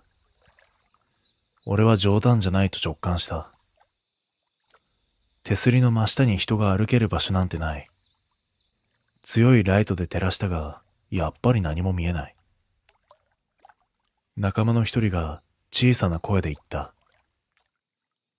戻ろうぜ。本気で怖がっているのが分かった。みんなできびすを返した瞬間だった。待って。背後から知らない声がした。4人全員が固まった。聞き間違いにしては鮮明すぎる若い女の声だった。ゆっくり振り返ると、水面の方からかすかなザザッという音がした。波の音ではない。誰かが足元の砂利を踏んだような生の音。次の瞬間、先頭の二人が走り出した。理由も言わずに、パニックのまま駐車場へと全力で。俺たちも追いかけようとした。だが湖の方から、どこに行くの？とはっきりと声がした。呼吸が止まり、足が動かなくなった。振り向かなくても分かった。あれはこの世の声ではなかった。結局俺たちは走って車まで戻った。車の中で4人を確認したはずだった。エンジンをかけた瞬間俺は気づいた。前の2人が戻ってきていなかった。前の2人がいないことに気づいた瞬間、車内の空気が変わった。残った俺ともう一人は顔を見合わせたが、言葉が出なかった。さっきまでは4人いた。堤防の上を同じ並びで歩いていた。それがどうして2人分の声だけで走っていったように見えたのか。戻る？弱々しい声でそう言った友人は、すでに涙目だった。正直戻りたくはなかった。でも置いていくなんてできない。懐中電灯を持ち、再び堤防へ向かう。さっき4人で歩いていたはずの道なのに、距離が妙に長く感じる。足音が2つしかないことが逆に不安を増幅させた。堤防の中央まで戻ると空気が急に冷たくなった。湿気とは違う、皮膚にまとわりつくような冷たさ。光を湖面に向けてもやはり何も見えない。ただ黒いだけの水面が底なし沼みたいに見えた。おい！と友人が叫んだ。堤防の端、先頭の二人が覗き込んでいた場所に向かってライトを振る。しかし誰もいない。足跡もないし、堤防のコンクリートは乾いたまま。走り抜けた痕跡が全くなかった。絶対、ここ戻ってきただろう。友人が震え声でつぶやく。その瞬間手すりの向こうで音がした。チャポ、チャポ。と、水の揺れとは明らかに違う。一定のリズムでゆっくりと近づいてくる。ライトを向けても黒一色のまま。なのに音だけがはっきり聞こえる。誰かが水面を歩いている。そう思った瞬間、背中に冷たい汗が流れた。この状況で水の音を確認する勇気なんて俺にはなかった。やばい。帰ろう。マジでやばい。友人が後ずさる。俺も同じタイミングで足を引いた。その時だ。おーい。堤防の向こうから先頭の二人の声がした。助かったと思った。反射的に手すりによって声の方向へ光を向ける。しかし見えなかった。何もかも見えなかった。声だけが堤防の遥か下、黒い水面の上から届いていた。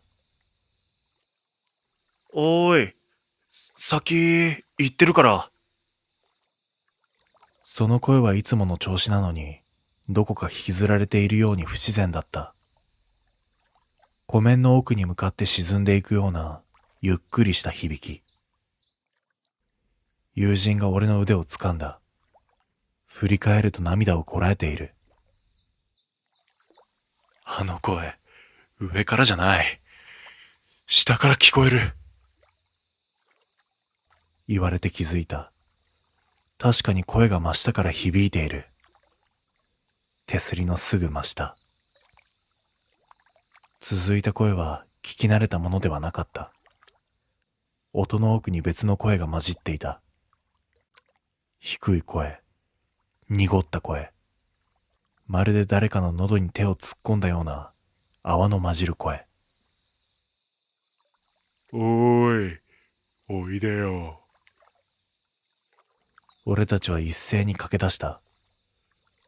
もう二人を探すとか、そんな気持ちは吹き飛んでいた。駐車場に着くまで声はずっと追いかけてきた。堤防の上の足跡は二つだけだった。なのに背後から聞こえる水の音は三つか四つあった。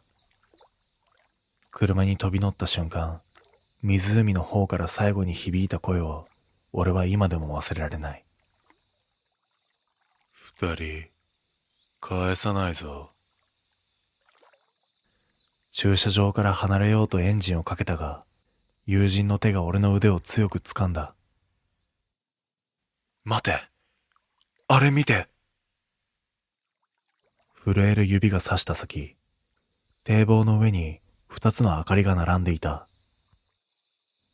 懐中電灯の光だ。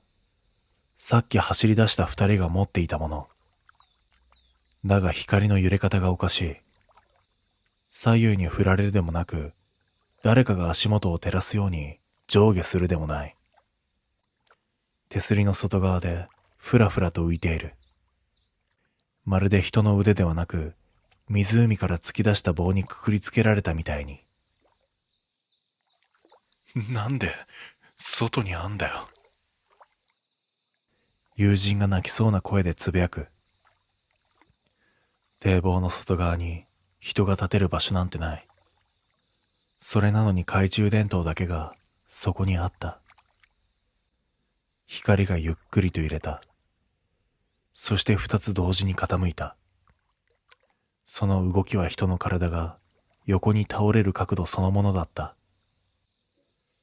次の瞬間、二つの光は湖の闇に向かって静かに沈んでいった。水しぶきも音もない。ただ光だけがそこに引きずり込まれるように消えていった。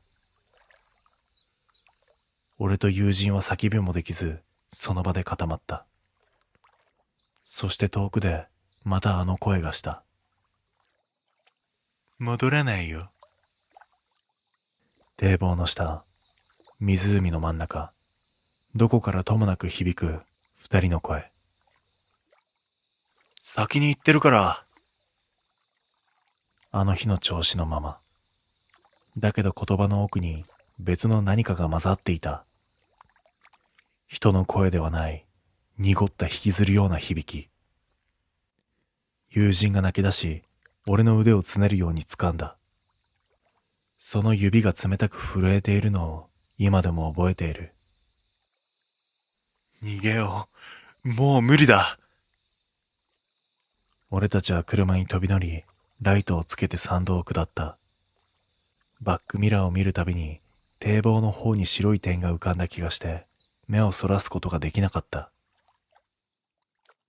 数分後、街の明かりが見え始め、ようやく息ができた。だが胸の奥の圧迫感は消えなかった。家に帰るとスマホが震えた。見覚えのない番号。深夜のダム付近は県外のはずだ。怖くて出られなかった。ただ画面にははっきりと通知が残っていた。音声メッセージ2件。指が勝手に再生を押した。スピーカーから聞こえたのは沈んだような水の音と遠くの声。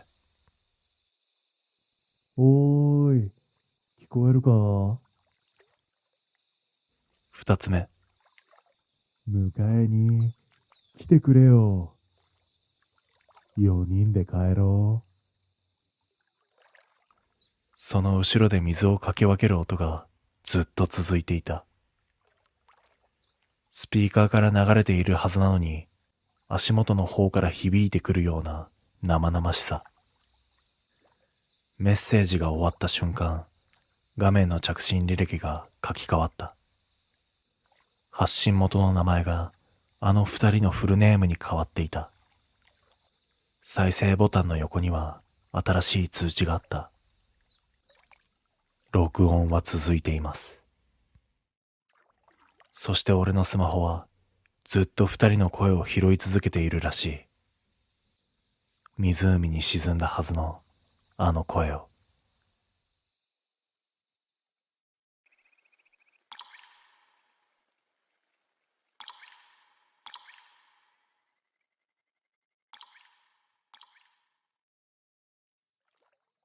あの木札を触った夜から家の周りで人じゃない何かが動き始めた。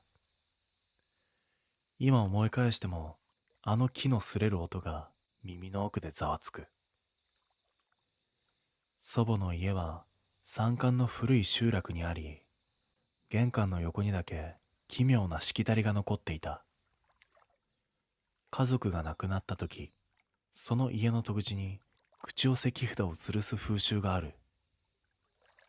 木札には細い墨文字で名前が書かれ、夜の間に揺れることで亡くなった者の魂が迷わず戻れるようにする。そんな話を子供の頃に聞いたことがある。ただ祖母はもう一つだけ教えてくれた。札はな、呼ぶ対象を選ばん。道で迷っている何かも寄せてしまう。その何かが何を指すのかはあえて言わなかった。夏の終わり、久しぶりに祖母の家を訪ねた俺は軒下に吊るされた一本の木札を見つけた。誰が釣ったのかはわからなかった。家族に聞いても知らないと首を振るだけ。木目の暗い札で日に焼けた縄が細く伸び、風に合わせて揺れていた。札は古いのに墨の部分だけが異様に濃く、最近書かれたばかりのようだった。ふとした拍子に俺はその木札を手に取ってしまった。触った瞬間、表面がひどく冷たく、木とは思えないほどしっとりとした感触に包まれていた。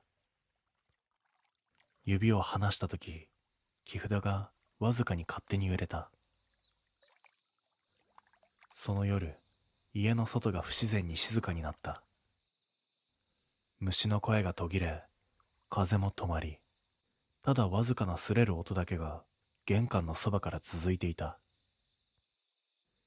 木札が風もないのに揺れている音だった。ギーッ、ギーッと縄が軒下で小さくきしむ音。耳を澄ますと、その音の合間に砂利を踏むような軽い気配が混ざっていた。ゆっくりと木札の揺れるリズムに合わせて近づいてくる。祖母の言葉が脳裏で滲んだ。札は呼びたくないものまで呼ぶんやで。玄関の戸の向こうで人の呼吸とは違う何かがそっと戸口の隙間を探すように動いた。ギーッ、ギーッと縄がきしむ。その度に外の砂利がふわりと沈む。誰かが木札の揺れに合わせて歩幅を決めているようだった。ただ人の歩き方とは違う。沈むのに離れる音がしない。一歩分沈むのに持ち上がる音がしない。まるで地面に足を入れたまま移動をしているような、そんな異様な重さが伝わっていた。祖母はその夜、部屋の明かりを早めに落として、窓という窓に布を垂らしていた。俺が理由を聞くと、かすれた声でこう言った。見せたら呼ばれる。見られたら寄ってくる。木札は外に寄せるもんや。中まで入れる気はうちにはない。その言葉で俺はようやく理解した。あの木札は戻るべきものだけを呼んでいるわけじゃない。道で迷っている人ではない何かを戸口へ引き寄せてしまっているんだ。夜更け、しんとした空気の中で玄関の外にまた砂利の沈む音が落ちた。木札の揺れが強くなり、それにつれて外をうろつく音も近づく。その動きはまるで戸口を探しているようだった。俺は息を殺し、祖母は仏壇の前に膝をついたまま微動だにしなかった。そのうち戸のすぐ向こうで何かが戸の木目をゆっくりと撫でた。人の指の形ではない、細長く硬いものが木を押している。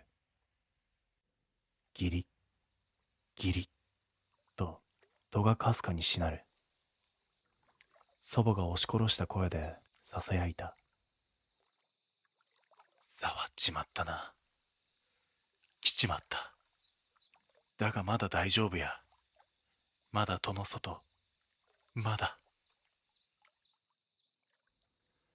その声が震えていることに気づき、俺の背中に冷たいものが這い上がった。戸口の外で、それは木札を揺らすように何度も通り過ぎ、縄を引っ張るような音を立て始めた。木札が揺れるたびに、戸の全体がかすかに引っ張られるようにきしんだ。まるで中へ入ろうとしているみたいに。祖母は仏壇の前から動かずに、低く息を吐きながら両手を合わせ続けていた。俺は喉が痛いほど息を押し殺し、玄関の戸を見つめることしかできなかった。外の気配はもはや戸口の一点に張り付いている。戸を撫でていた細い何かが今度は伝うように縁を探り、指のような形をした硬い先端が木の隙間にゆっくりと滑り込んだ。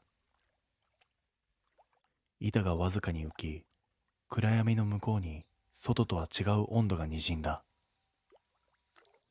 祖母が声にならない声で俺を制した。見たら入ってしまう。息も出すな。呼ばれてしまう。木札の縄が引きちぎれそうな音を立て、札そのものが戸に叩きつけられる。ギッ、ギッと揺れ方がもう風ではなかった。まるで札の向こうにある目が家の中を覗き込もうとするように震えていたんだ。俺は戸の前で気配が上下に動くのを感じた。それは人の背丈を明らかに超えていて、かといって獣の姿勢でもなかった。もっといびつな形のわからない高さだった。そして戸のすぐ向こうで、コツンと木札が中に向かって軽く叩かれた。次の瞬間、戸が強く揺れた。ギーッと音を立て、縄が切れた。木札が床に落ちた衝撃が家全体に響いた。外の気配は一瞬止まり、その後地面を這うような低い音が戸口を離れていった。砂利が一つ、また一つと沈む。遠ざかるのではなく、家の周囲を回り続けている、そんな気配だった。朝になり、恐る恐る玄関を開けた俺は、地面に落ちた木札を見つけて、息を飲んだ。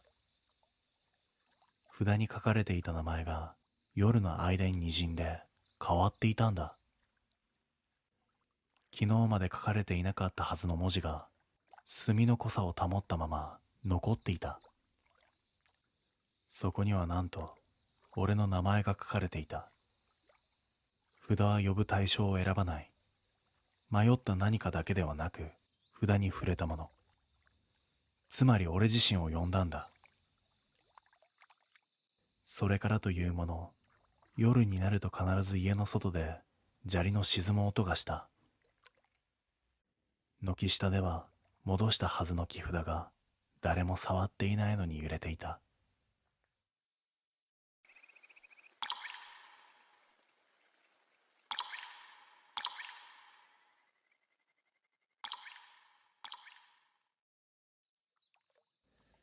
あの竹林に入って夜の空気は今でも忘れられない。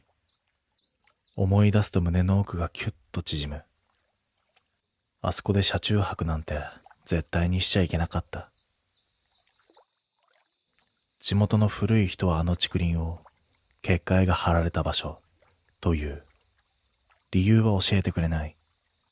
ただ真ん中を踏むな、奥を見るな、夜に近づくな。その三つだけは耳が痛くなるほど繰り返された。その日俺は遠出の帰りで眠気に負け、たまたま竹林の入り口に車を止めてしまった。本気で寝るつもりではなかった。少し休んだらすぐ出るつもりだった。エンジンを切った瞬間、空気が沈んだ。竹が風もないのにピシッとなる。葉の揺れる音もしないのに、薄いざわめきだけが耳に残る。森や林とは違う、閉じられた部屋の中みたいな息苦しさがあった。変な場所だなぁ。独り言をつぶやいたその声が自分のものではないように響いた。車の外は真っ暗。街灯どころか星の光すら竹に遮られて見えない。ライトを一瞬つけても緑の壁が跳ね返すだけで奥行きがない。そこでふと気づいた。竹林の奥、真ん中だけ色が違う。黒くぬめるような闇が帯のように横たわっている。まるで細長い穴が地面に開いているみたいに。嫌な予感がして視線をそらした瞬間だった。車体のどこかがコン、コンと叩かれた。弱いけれどはっきりとした音。俺はゆっくりと振り向いて窓の外を見る。誰もいないはずの暗闇に竹の影とは違う丸い影が窓の高さでゆっくりと揺れていた。呼吸が止まる。その影は竹林の奥、さっき見た黒い帯の方向へふらりと動き、次の瞬間窓の横に立っていた。輪郭がわからない。人かどうかもわからない。ただ確実にこっちを見ている何かだった。そして車のすぐ外で、こっちとかすれた声がした。その声は人の声ではなかった。窓の横に立ったそれは人の形とは少し違っていた。首の位置が高すぎる。肩の落ち方もおかしい。何より輪郭が竹の影と混ざって境目がわからなかった。その曖昧な形が窓のすぐ外でぬるっと動いた。俺はシートに体を沈め、息を止めて固まった。懐中電灯をつけようとは思わなかった。光を当てたら見えてはいけないものまで見える気がした。その時竹林の奥でパキッと大きな枝の折れる音が響いた。同時に車の反対側でコンコンと叩く音。運転席の外、後部ドアの外、タイヤ付近。まるで何体もが車を囲んで場所を移動しているみたいに音があちこちから聞こえてきた。ふざけんな。なんだよこれ。声が震えていた。だが怒りでも恐怖でもなく、ここにいてはいけないと全身が理解してしまった時の声だった。ふと視界の端で竹が揺れた。風はないのに竹一本だけが不自然に曲がり、次々と奥へ向かって押し倒されるように揺れていた。まるで竹林の奥で何か巨大なものが動いている。嫌な汗が背中を流れた。そしてさっきの黒い帯の位置から人のものではない四つん這いとも違う歩き方の影がにじみ出てきた。影の中心だけ真っ暗で形がない。手足らしきものが地面をつかむたびにザリッザリッと砂を引きずる。それがまっすぐ車へと向かってくる。俺はスマホに手を伸ばしたが画面がつかなかった。バッテリーはあった。なのに光らない。何度押しても反応しなかった。これはやべえなとつぶやいた声が自分のものに聞こえなかった。影は車の数メートル手前で止まり、ゆっくり首らしきものを上げた。その形のない顔が確かにこっちを見た。そして中と小さく言った。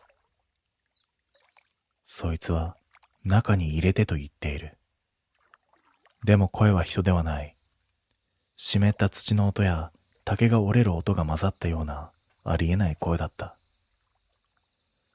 次の瞬間、車のすべての窓がドンと内側へ押された。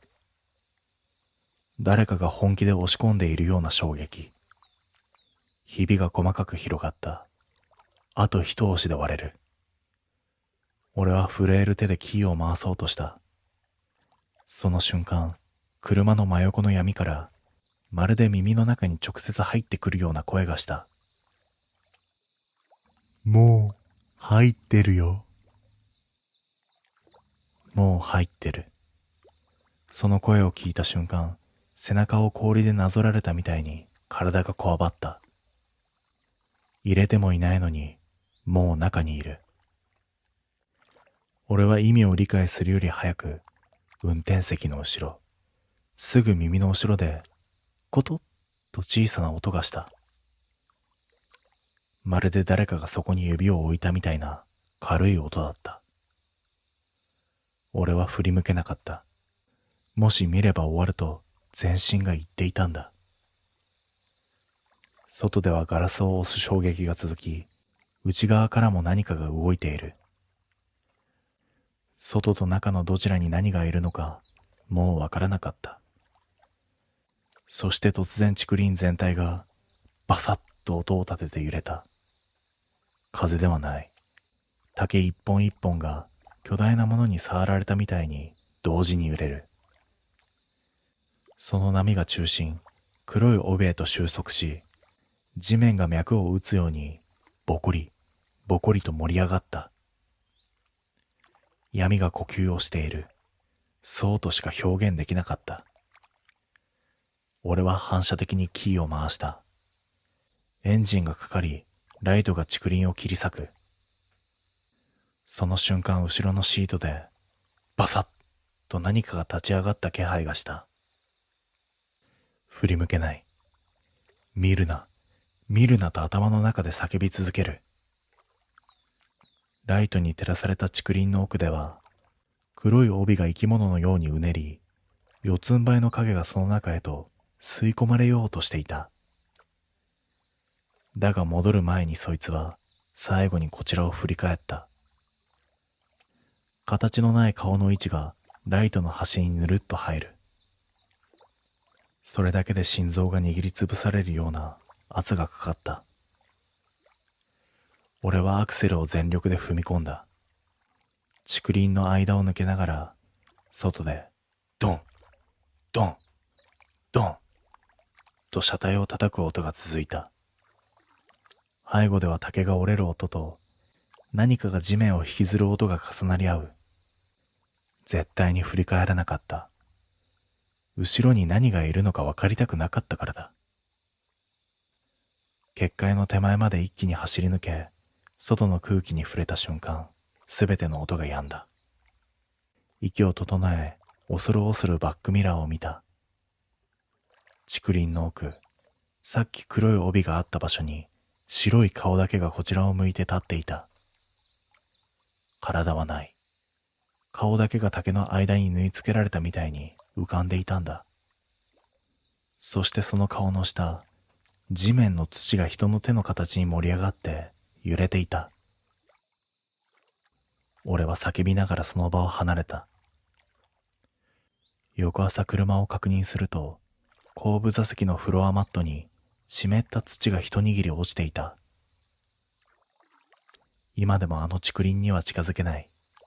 結界の奥に何が入ってきたのか知りたくもないからだ。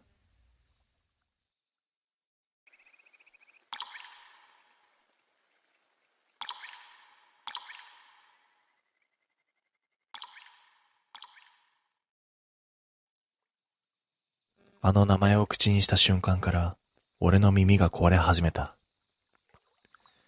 深夜の山道を走っていた帰り、眠気覚ましに寄った小さなドライブインがあった。看板は古く、照明は半分だけ点灯している。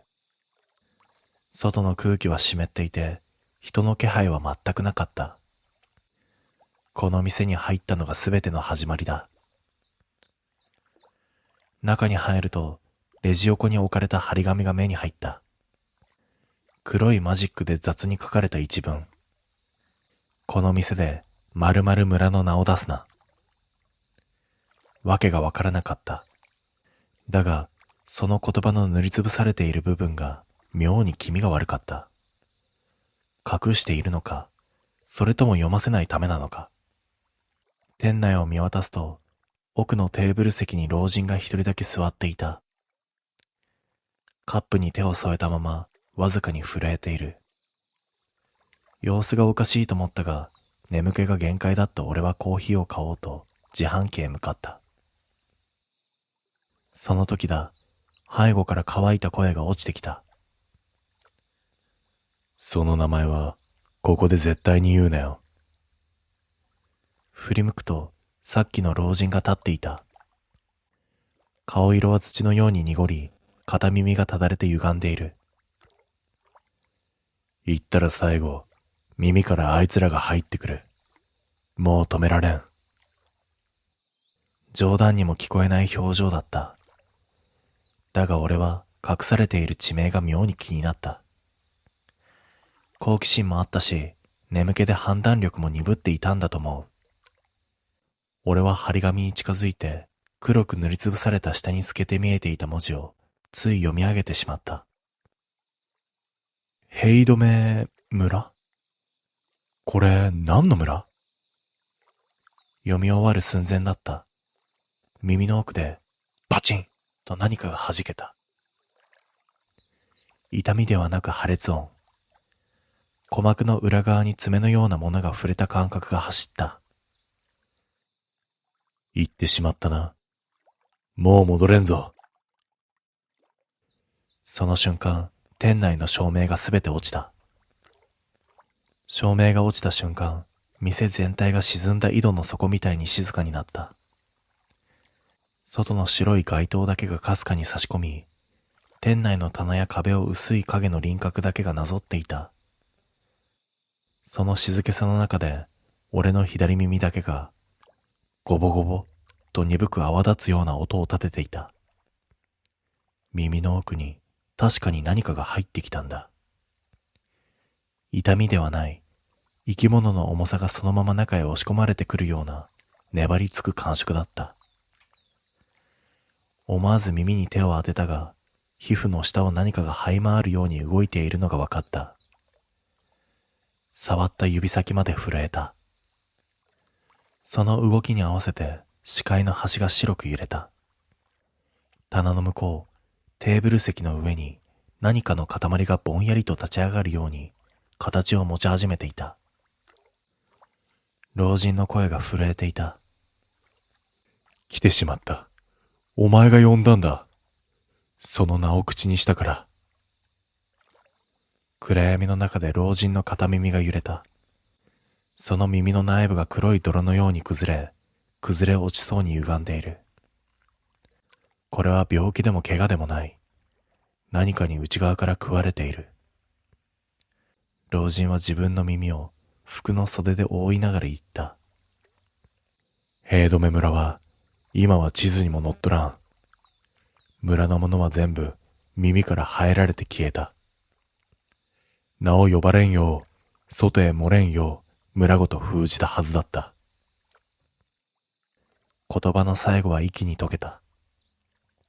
店の奥から足を引きずるような音が近づいてきていた。床を爪で引っかくような乾いた音。重い体で布を引きずっているようにも聞こえた。近づくにつれ、俺の耳の奥の生き物が反応するように暴れ出した。肉を押し広げ、奥へ潜っていく。喉の奥まで響くほど深い刺激が走り、視界が滲んだ。老人が俺の肩を掴んだ。指先は冷たく、骨のように硬かった。外へ逃げろ。ここは呼ぶ側と呼ばれる側の境目じゃ。お前の耳はもう印をつけられた。音を聞くたびにあいつらが近づく。逃げろと言われても膝が震えて立てなかった。暗闇の中でゆっくり確実に近づいてくる気配。その時店の入り口の自動ドアがガンと外側から叩かれた。2度、3度、規則的なリズム。さっき俺が口にした村名の音節と同じリズムで、へ、い、ど、め、へいどめ。その度に俺の耳の奥の何かが脈打ち、歯がガチガチとなった。老人は涙のにじむ声で言った。返事をするな。返事をしたら、外のそれはドアに入ってくる。だが耳の奥の生き物が返事を押し出すように喉の中で震えた。へ、い、ど。口が勝手に開きかけた。老人が俺の頬を叩き、痛みで少し意識が戻る。その一瞬でドアの叩く音が止まった。代わりにガラスに顔が張り付いた。俺の左耳と同じ形に崩れた穴の開いた顔が。ガラスに張り付いたその顔は、俺の左耳と同じ穴を持っていた。崩れた耳の穴は黒く深く、まるでその先に別の空洞がつながっているようだった。ガラス越しでもそこから湿った空気が漏れていくのが分かった。老人が低い声でつぶやいた。もうお前の片方は取られた。呼んだ名の分だけそがれるんだ。理解が追いつかなかった。だが、ガラスに張り付いた顔の耳の穴が、そのまま俺の中の痛みと同じ形で、同じ大きさで同じ色だった。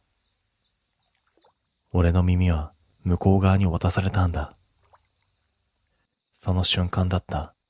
店内の照明が一つだけ復旧し、短く青い光を放った。光がガラスを照らした瞬間、張り付いた顔はゆっくりと横へ滑るように動き、街灯の方へ消えていった。店は静かになった。老人は俺の腕を掴んだまま震える声で言った。走れ。外へ出たら絶対に振り向くな。ヘイドメ村と同じように後ろを見た者から順に持っていかれる。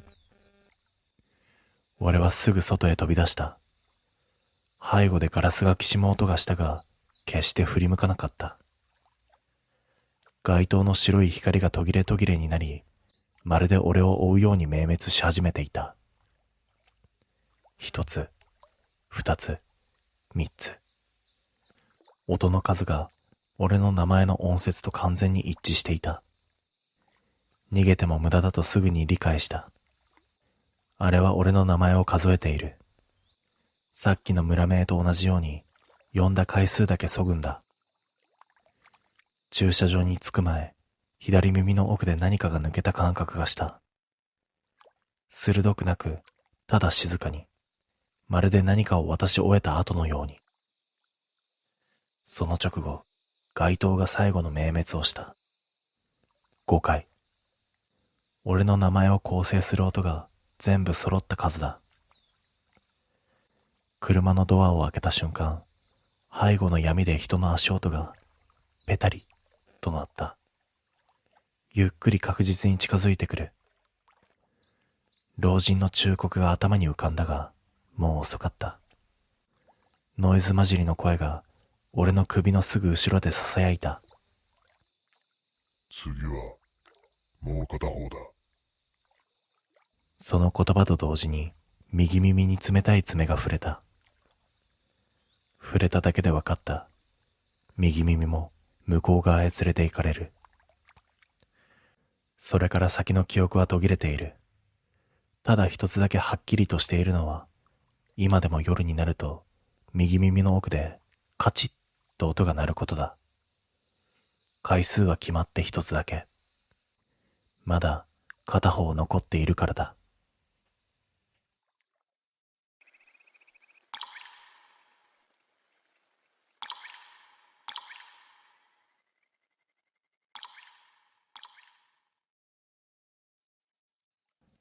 あれは俺たちがまだ高校2年だった頃の話だ。今思い返してみても、あの夏だけは妙に空気が重かった気がする。とはいえ、最初から何かがおかしかったわけではない。むしろ逆だった。あまりにもいつも通りだったんだ。だからこそ、途中から何がずれ始めたのか、未だによくわからない。俺たち3人、俺、工藤、遠藤は、校内でもほとんど存在感のない読書部に所属していた。と言っても、真面目に活動をしていたのは遠藤くらいのものだったが、遠藤は昔から本が好きだったらしく、入学した時から普通に読書部志望だったらしい。一方で俺と工藤はというと、一番楽そうだったから、というそれだけの理由で入部した。文化部棟の2階の端にある読書部の部室は、狭いし古いし、エアコンもほとんど効かないような場所だったが、唯一最高だったのは、顧問がほぼ来ないことだった。活動内容は一応読書。ただ実際はスマホをいじろうが、寝ようが、ジュースを飲みながら雑談していようが、誰も何も言わない。工藤なんか入部して1週間くらいで、ここ天国じゃねとか言っていたくらいだ。そんな感じで、俺たちは特に熱意もないまま、だらだらと読書部員を続けていた。だけど遠藤だけは違った。あいつは本当に本を読む。俺らが騒いでいても、イヤホン一つつけず、ただ静かにページをめくり続ける。窓際の席に座って文庫本を読んでいる姿だけを見れば、普通に文学少年っぽかった。ただ口を開くと割と辛辣だったが。遠藤、ジュース買いに行こうぜ。やだ。なんでだよ。お前ら絶対、そのまま帰るだろ。バレたか。アホ。こんなような会話が毎日のようにあった。そして夏休みに入った。高校生の夏休みといえば、海や祭り、青春っぽいものを想像する人もいるかもしれないが、少なくとも俺たちだけは違った。彼女がいたのは工藤だけだし、その工藤も毎日遊び歩いているわけではない。俺と遠藤に至っては、ほぼ家に引きこもっていた。夏休みに入って数日、その日も俺は昼過ぎまで寝て、起きて、適当にスマホを見て、コンビニ飯を食って、またダラダラとしていた。すると夕方頃、スマホにグループ通話の通知が入った。工藤だった。おーい、生きてるかおめえら。スピーカー越しに聞こえる、いつものうるさい声。俺はベッドに寝っ転がったまま、一応、とだけ返事をした。無言。遠藤だ。遠藤？聞こえてる。なんで黙ってんだよ。お前らがうるさいから。ひでえ。工藤がケラケラと笑う。なあ、明日暇？うん、暇だよ。俺も暇だな。だよな。それでさ、遠藤。お前明日部活行くんだろ？少し間が空いた。いや、行くけど。え？夏休みなのに？借りてた本返すのと、新しいのを借りる。はあ、真面目かよ、お前。お前らと一緒にすんな。工藤がまた笑う。じゃあ、俺らも行くわ。はぁ？暇だし。来んなよ。なんでだよ。お前らが来ても、ただ騒ぐだけだろ。その言い方が妙に冷たくて、俺は笑いながら口を挟んだ。本当は来てほしいくせに。うぜえ。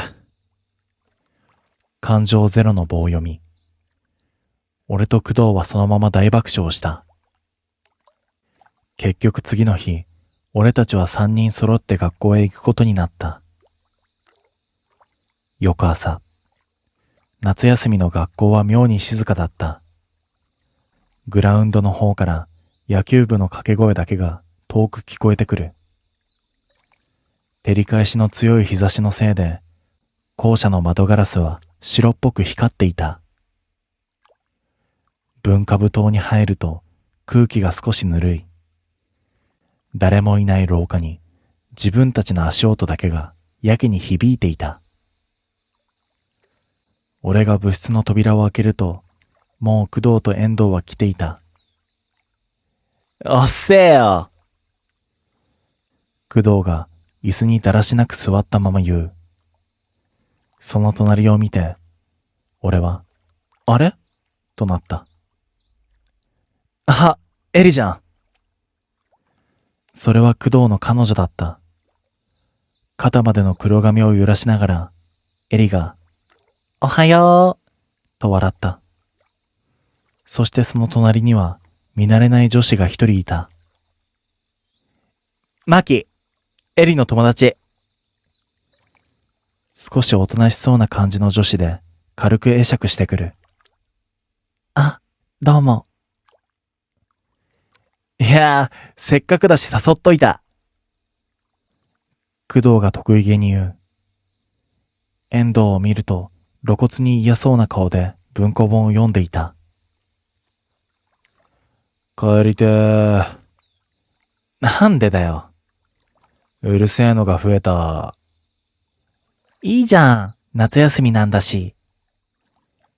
エリが笑いながら言うと、工藤も、そうそう、と調子に乗る。部室にはエアコンの弱い風と、古本独特の紙の匂いが漂っていた。最初の数時間は本当にいつも通りだった。工藤はエリと喋っているし、マキは途中から漫画を読み始めるし、俺はスマホをいじっていた。ただ遠藤だけが静かに本を読んでいる。窓の外ではセミがうるさいくらい鳴いていて、たまに吹く風がカーテンを少し揺らしていた。昼を過ぎても俺たちはなんとなく部室に居続けた。誰も帰る理由がなかったんだと思う。夕方近くになった頃だった。飽きてきたな。工藤が突然そう言って、椅子の背もたれに大きく体を預けた。お前、ずっと喋ってただけだろ。いや、もうネタ尽きた。知らんわ。すると工藤が急にニヤニヤしながらこっちを見た。この顔は、ろくでもないことを思いついた時の顔だ。なあ、お前ら。百物語って知ってるか？俺はスマホから顔を上げた。ああ、知ってるよ。100個怪談話をして、最後のろうそくを消すと何かが起きるってやつだろ？そうそう。工藤は嬉しそうに身を乗り出す。でもな、今まで100個目のろうそくを消したやつっていないらしいぜ。始まった。俺は心の中でため息を深くついた。こいつ、絶対に言う。なあなあ、ここにいる俺らで百物語しないか？やっぱりな。俺がそう言うと、工藤は爆笑した。やろうぜ、夏っぽいし。遠藤は本から目も離さず、めんどくさそうに言う。ダリー、お前らだけでやってろ。俺は本を読む。工藤が椅子ごと遠藤に近づく。遠藤、冷てえこと言うなよ。お前怖い話めっちゃ知ってんじゃん。そう、遠藤は妙にそういう話に詳しかった。しかも、つい最近知ったことだが、あいつは昔から見えるらしい。最初それを聞いたとき、工藤が腹を抱えて笑っていた。中二病じゃんって。でも遠藤は一切笑わなかった。エリがテンション高く言う。いいじゃんいいじゃん。私たちも怖い話結構知ってるよ。マキも笑いながらうなずく。やろやろ。工藤が立ち上がった。多数決で決定。遠藤も参加な。遠藤は深いため息を吐きながら本を閉じた。めんどくせえ。そこで俺はふと思った疑問を口にした。でもさ、百物語ってろうそく使うんだろ？そんなもん部室にあったっけ？すると工藤は、待ってました、と言わんばかりにニヤッと笑った。嫌な予感しかない顔だった。実はな、もうちゃんと考えてあるんだよ。絶対ろくでもねえな。そこ見てみ。工藤が指さした先には、授業でたまに使う古いプロジェクターが置かれていた。普段は部室の隅で埃をかぶっているようなやつだ。あれにろうそく100本の画像を映してさ、1話終わるごとに1本ずつ消していくんだよ。ネットで見たんだけど、本物じゃなくても成立するらしいぜ。いや、ほんとかよそれ。俺が言うと、エリも、うさんくさーと声を上げて笑った。マキもつられて肩を揺らしている。ただ一人だけ遠藤は笑っていなかった。さっきまで本に落としていた視線をゆっくりと上げると、遠藤は無言のままプロジェクターを見た。その顔がほんの少しだけ険しくなった気がした。やるなら途中でやめんなよ。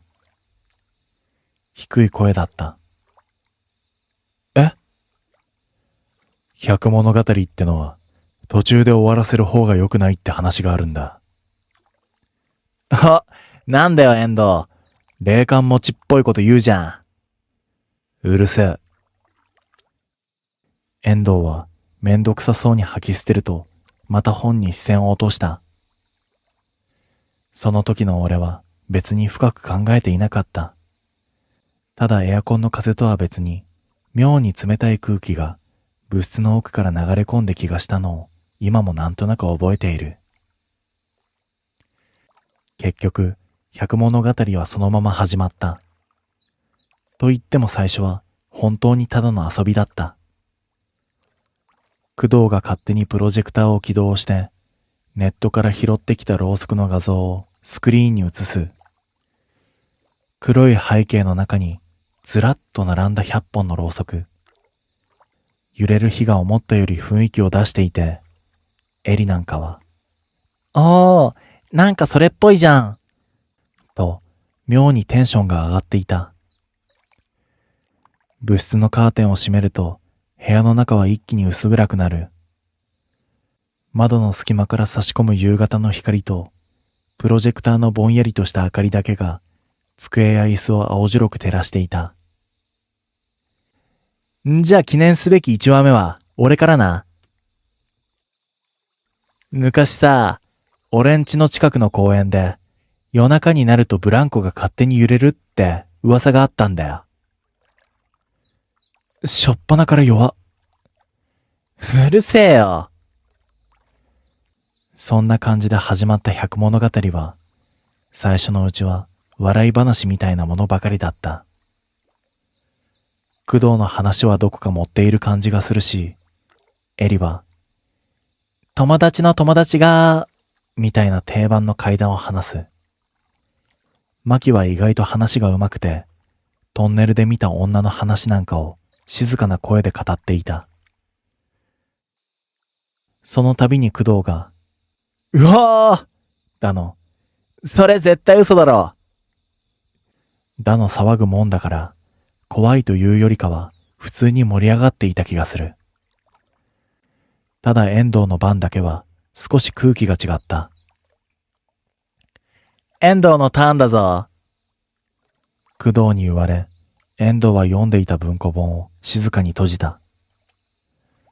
そして少しだけ考えるように黙った後、低い声で言った。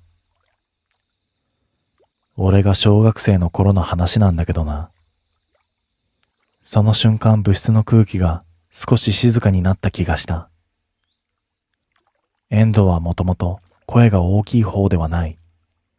でもあいつの話って妙に耳に残るんだ。当時、俺のばあちゃんの家の近くに使われていない古い井戸があった。遠藤はそこで一度言葉を切った。プロジェクターの光が横顔をぼんやりと照らしている。近所じゃ夜に覗くなって言われていたんだ。理由は知らない。でも子供ってそういうのを聞くと逆に気になるだろう。工藤が、わかるわと笑う。だが遠藤は笑わなかった。で、ある日夕方くらいに友達と二人で見に行ったんだ。部室の外で誰かが走る音がした。多分運動部だろう。でも、なぜかその音が妙に遠く感じた。井戸の中、真っ暗だったんだよ。何も見えなかった。でもな。遠藤はそこでゆっくりと顔を上げた。覗いた瞬間、下から誰かが覗いていたんだ。その言い方が妙にリアルで、エリが、あっと肩を震わせる。え？顔見えたの？マキが小さな声で聞いた。いや、暗くて見えなかった。でもいるってわかった。それ、絶対気のせいだろ。工藤が笑う。だが遠藤だけは少しだけ眉を潜めた。いや、違う。その時一緒にいた友達も同じもん見てた。その瞬間だった。パチッとプロジェクターのろうそくが一つ消えた。あ、今何話目？エリが言う。14。工藤が適当に答えながらリモコンをいじる。あれ？どうした？いや、俺まだ消してないんだけど。一瞬、部室が静かになった。勝手に進んだ？マキが少し不安そうに言う。いやいや、んなわけ。工藤は笑いながらリモコンを確認する。まあ古いやつだし、接触悪いんじゃね？その言葉でなんとなく空気は戻った。俺もその時は別に変だとは思わなかった。古い学校だし、機械の調子くらい悪くてもおかしくない。ただその時、遠藤だけは無言でプロジェクターを見ていた。それからもしばらく百物語は続いた。ろうそくが20本、30本と減っていくにつれて、部室の中はどんどん暗くなっていく。最初は夕焼け色だった窓の外も、いつの間にか青黒く変わっていた。気づけば校舎の中はかなり静かになっていた。野球部、もう終わったっぽいな。俺が窓の外を見ながら言うと、工藤も、マジだとうなずく。さっきまで聞こえていた掛け声も、もう聞こえなかった。てか、今何時？エリがスマホを見る。6時半。もうそんな？なんだかんだで結構長いこと話をしていたらしい。だが、不思議と帰る空気にはならなかった。次、マキナ。もうネタないよ。なんでもいいって。マキは少し考えた後、小さく息を吐いた。じゃあ、これは中学校の時の話なんだけど。部室の空気がまた静かになる。プロジェクターのろうそくが揺れていた。うちの学校、音楽室が出るって噂があったんだよね。窓の外で風が吹いた。カタッと窓が小さくなる。夜になると誰もいないのにピアノの音が聞こえるって。その時だった。ガタンと突然部室の後ろで大きな音がした。エリが悲鳴を上げる。俺も反射的に振り返った。だが何もいない。ただ壁際に積んであった古い雑誌の山が崩れていただけだった。びっくりした。工藤が胸を押さえながら笑う。タイミング良すぎだろ、今の。エリとマキも半分安心したように笑っていた。だが、遠藤だけは笑っていなかった。遠藤は崩れた雑誌の方ではなく、部室のドアを見ていた。遠藤？俺が声をかける。いや。遠藤は小さく首を振った。今、廊下歩いてたやついたか？え？誰かドアの前通らなかったか？俺は思わずドアを見る。部室の扉には小さな縦長の窓がついている。だが、その向こうには誰もいない。いや、誰も。そう言いかけた時だった。すっと窓の向こうを何か黒い影が横切った。思わず息が止まる。今の見た？マキが小さな声で言った。誰かいたよね？工藤が立ち上がる。なんだよ、先生か。そう言って工藤はドアを開けた。だけど廊下には誰もいなかった。夏休み特有の生ぬるい空気だけが静かに流れている。そして遠くでどこかの教室の窓が風で鳴った。誰もいねえじゃん。工藤が戻ってくる。つうか、お前らビビりすぎ。そう言って笑う工藤の声がさっきより少しだけ小さかったのを俺はなんとなく覚えている。その時だった。パチッとまたろうそくが一本消えた。誰もリモコンには触っていなかった。一瞬部室の空気が止まったような気がした。プロジェクターの光だけが静かな部屋の中でぼんやりと揺れている。ろうそくの火が一本減っただけなのに、部屋全体がさっきより暗くなったように感じた。工藤が消したの？エリが不安そうに工藤を見る。いや、触ってねえって。工藤もさすがに少し真顔だった。リモコンを持ち上げて確認をしているが、誤作動なのか何なのかはわからないらしい。まあ、古いしな。勝手に反応したんじゃね？そう言って笑おうとした工藤だったが、声が少し引きつっていた。遠藤は黙っていた。ただ、さっきから何度も腕時計を見ている。遠藤？俺が声をかけると、遠藤は小さく、あ？と返事をした。いや、なんかさっきから様子おかしくね？別に。短く返し、遠藤はまたプロジェクターの方へと視線を向けた。その横顔は妙に険しかった。それからも百物語は続いた。ただ、さっきまでみたいな明るい空気ではなかった。誰かが話をしていても、全員どこか上の空で、時々ドアの方を見たり、窓の外を気にしたりしている。部室の中が静かすぎるんだ。エアコンの古いモーター音と、時々カタカタ鳴る窓の音だけが妙に耳につく。気づけばろうそくは70本近く減っていた。ねえ、もうやめない？マキがぽつりと言った。なんか、普通に怖いんだけど。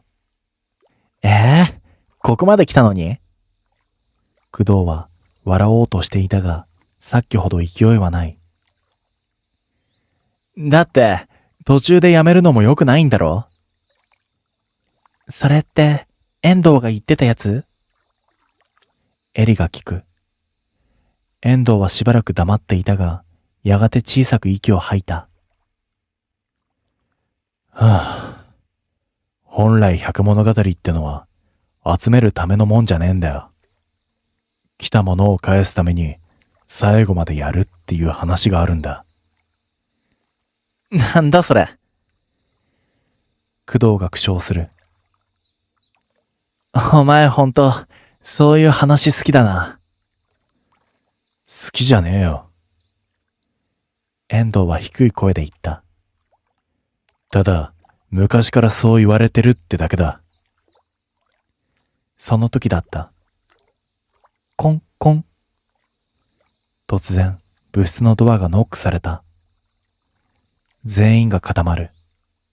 誰も喋らなかった。ただ、静かな部室にノックの音だけが妙に響いていた。誰？エリが小声で言う。先生じゃね？工藤が言ったが、立ち上がろうとはしない。コンコン。また鳴った。今度は少し強かった。おい、工藤、開けてみろよ。なんで俺なんだよ。そう言いながらも、工藤は恐る恐る立ち上がった。部室の床がミシッとなる。ゆっくりとドアへ近づき、窓の向こうを覗く。誰もいねえ。いや、マジで。工藤がドアを開ける。廊下には誰もいなかった。ただ夕方特有の青黒い光が廊下の窓から差し込んでいて、人気のない校舎がどこまでも静かに続いている。その奥の階段の方から、ギシッと何かきしむ音が聞こえた気がした。なんなんだよマジで。工藤が小さく悪態をつきながら席へと戻る。その時、パチッとまたろうそくが一本消えた。今度は全員見ていた。誰も触っていない。なのに勝手に一本消えたんだ。もうやめようよ。マキの声が震えている。私、本当に無理なんだけど。エリも完全に顔が青かった。工藤もさすがに笑わなかった。遠藤。俺は小さく聞いた。これ、やばいのか？遠藤は答えない。ただ、ずっとスクリーンを見ていた。その顔を見て、俺は初めて本当にまずいのかもしれない。そう思った。気づけば窓の外はかなり暗くなっていた。スマホを見ると、もう7時半を過ぎている。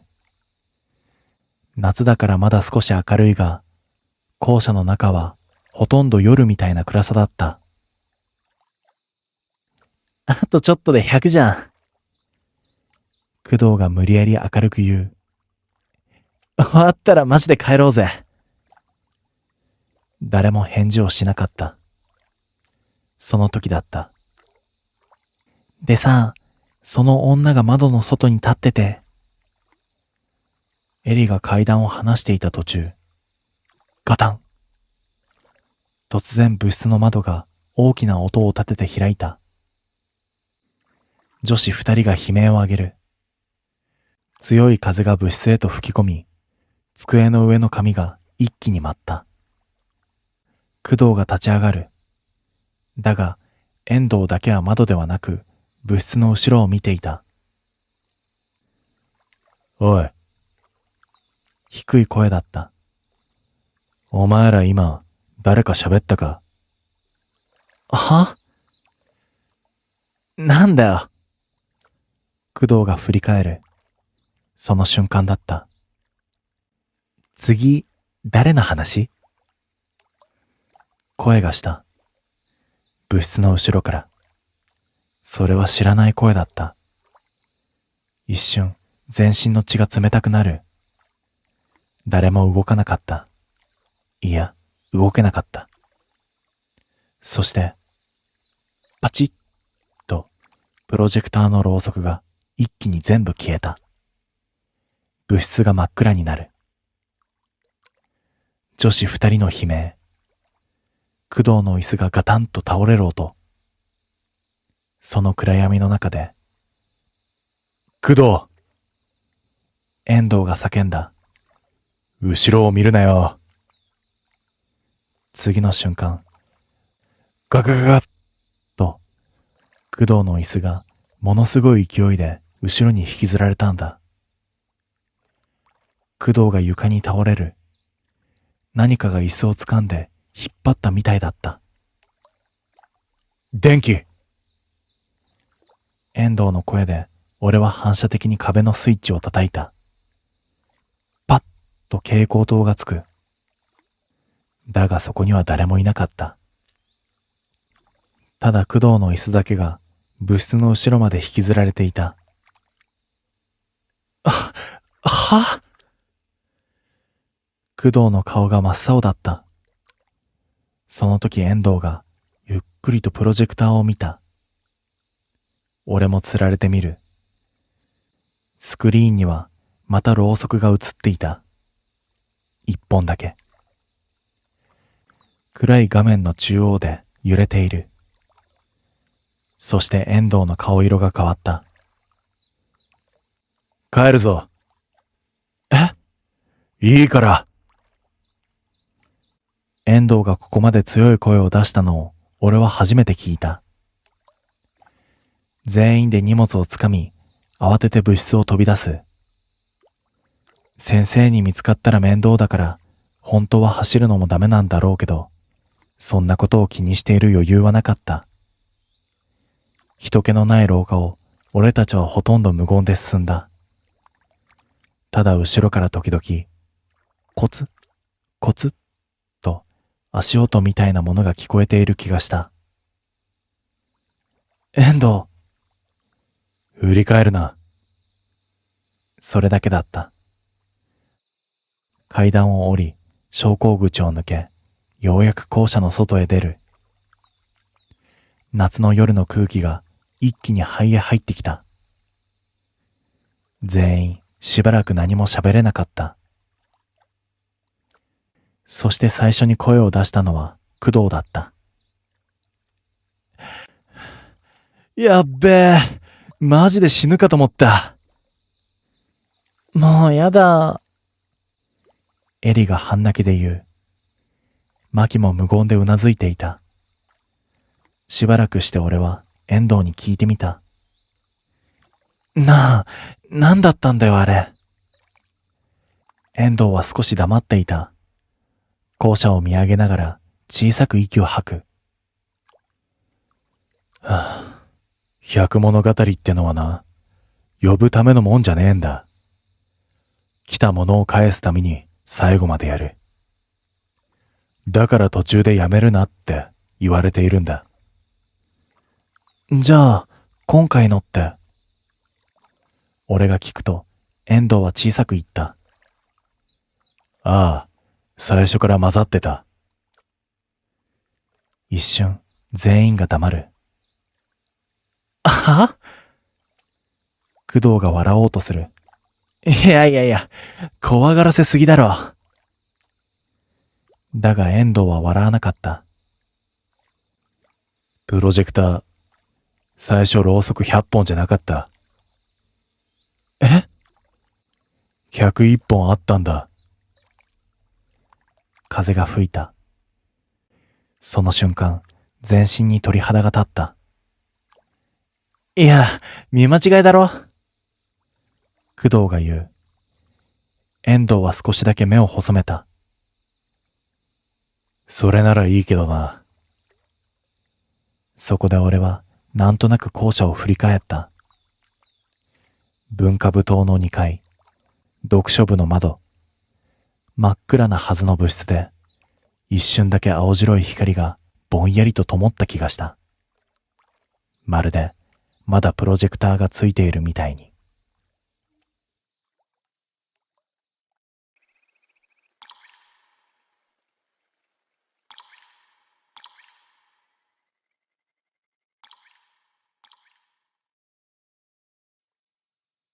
あれは3年前の冬の話です。自分は遺品整理の仕事をしています。孤独死や事故物件、いわゆる出ると噂される部屋も何度も担当してきました。正直、多少のことでは驚かないつもりでした。でも、あの案件だけは別です。今でも似たような箱を見ると手が止まってしまいます。依頼は一見普通でした。一人暮らしの男性が亡くなり、親族から部屋の整理を頼まれた、よくある内容です。ただ、最初の電話から少し違和感がありました。依頼主は妙に淡々としていたんです。悲しんでいる様子もなく、事務的というより、感情が抜け落ちている感じで。そして何度もこう言いました。中身は確認しなくていいので、全部処分してください。普通は、残してほしいものや貴重品の確認があります。でもその人は、全部でいいと繰り返すだけでした。一度だけ、開けない方がいいものとかありますかと聞いたんですよ。すると少し間があってからこう返ってきました。全部です。その言い方が妙に引っかかりましたが、仕事としては成立しているので、そのまま受けることにしました。現場の部屋に入った瞬間、空気の違いに気づきました。冬なのに湿っていて、重い。長く締め切った部屋の匂いとは違う、どこか生っぽい空気でした。それに、生活感が妙に残っているんです。亡くなってから時間が経っているはずなのに、ついさっきまで人がいたような気配がある。同僚も、なんか変ですね、と小さく言っていました。そして作業自体は順調に進んでいきました。ただ、細かい違和感がいくつかありました。まとめたはずのものの位置が微妙に変わっていたり、誰も触っていない棚の引き出しが少し開いていたり。最初は気のせいだと思っていました。でも、同僚も同じことを言い始めたんです。さっき、これ動かしましたか？そういうやりとりが何度か続きました。そして、問題の箱を見つけたのは、作業を始めて2時間くらい経った頃です。押し入れの奥、一番取りにくい場所にそれはありました。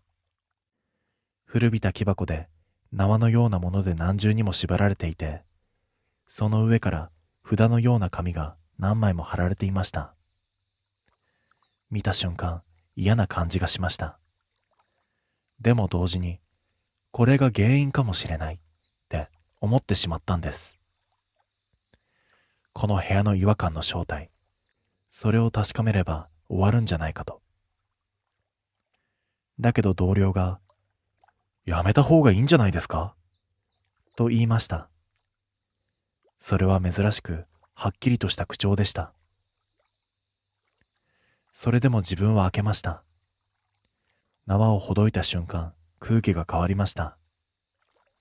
重さではなくて圧力みたいなものに変わったんです。耳鳴りのような音がして、部屋の中の音が全部遠くなる感覚でした。箱の中に入っていたのはノートでした。どこにでもある普通の大学ノートです。でもそれを開いた瞬間に分かってしまいました。これは普通ではない。ページいっぱいに文字が書かれていて、同じ名前が何度も何度も繰り返されています。しかも、インクの色や筆跡がバラバラなんです。まるで違う人間が同じことをずっと書き続けたみたいに。そしてその中に俺の名前がありました。その瞬間、スマホが震えました。それは依頼主からの着信でした。そして出るとすぐに言われました。それ、見ました。それは分かっていたような口調だったんです。俺が黙っていると相手は続けました。それ、処分できないんですよ。前に頼んだ業者何人もいるんですけど、全員ダメになってて。その、ダメという言い方に嫌なものを感じて、どういう意味ですかと聞き返しました。すると、少し笑うような気配がしてからこう言われたんです。戻ってこないんです。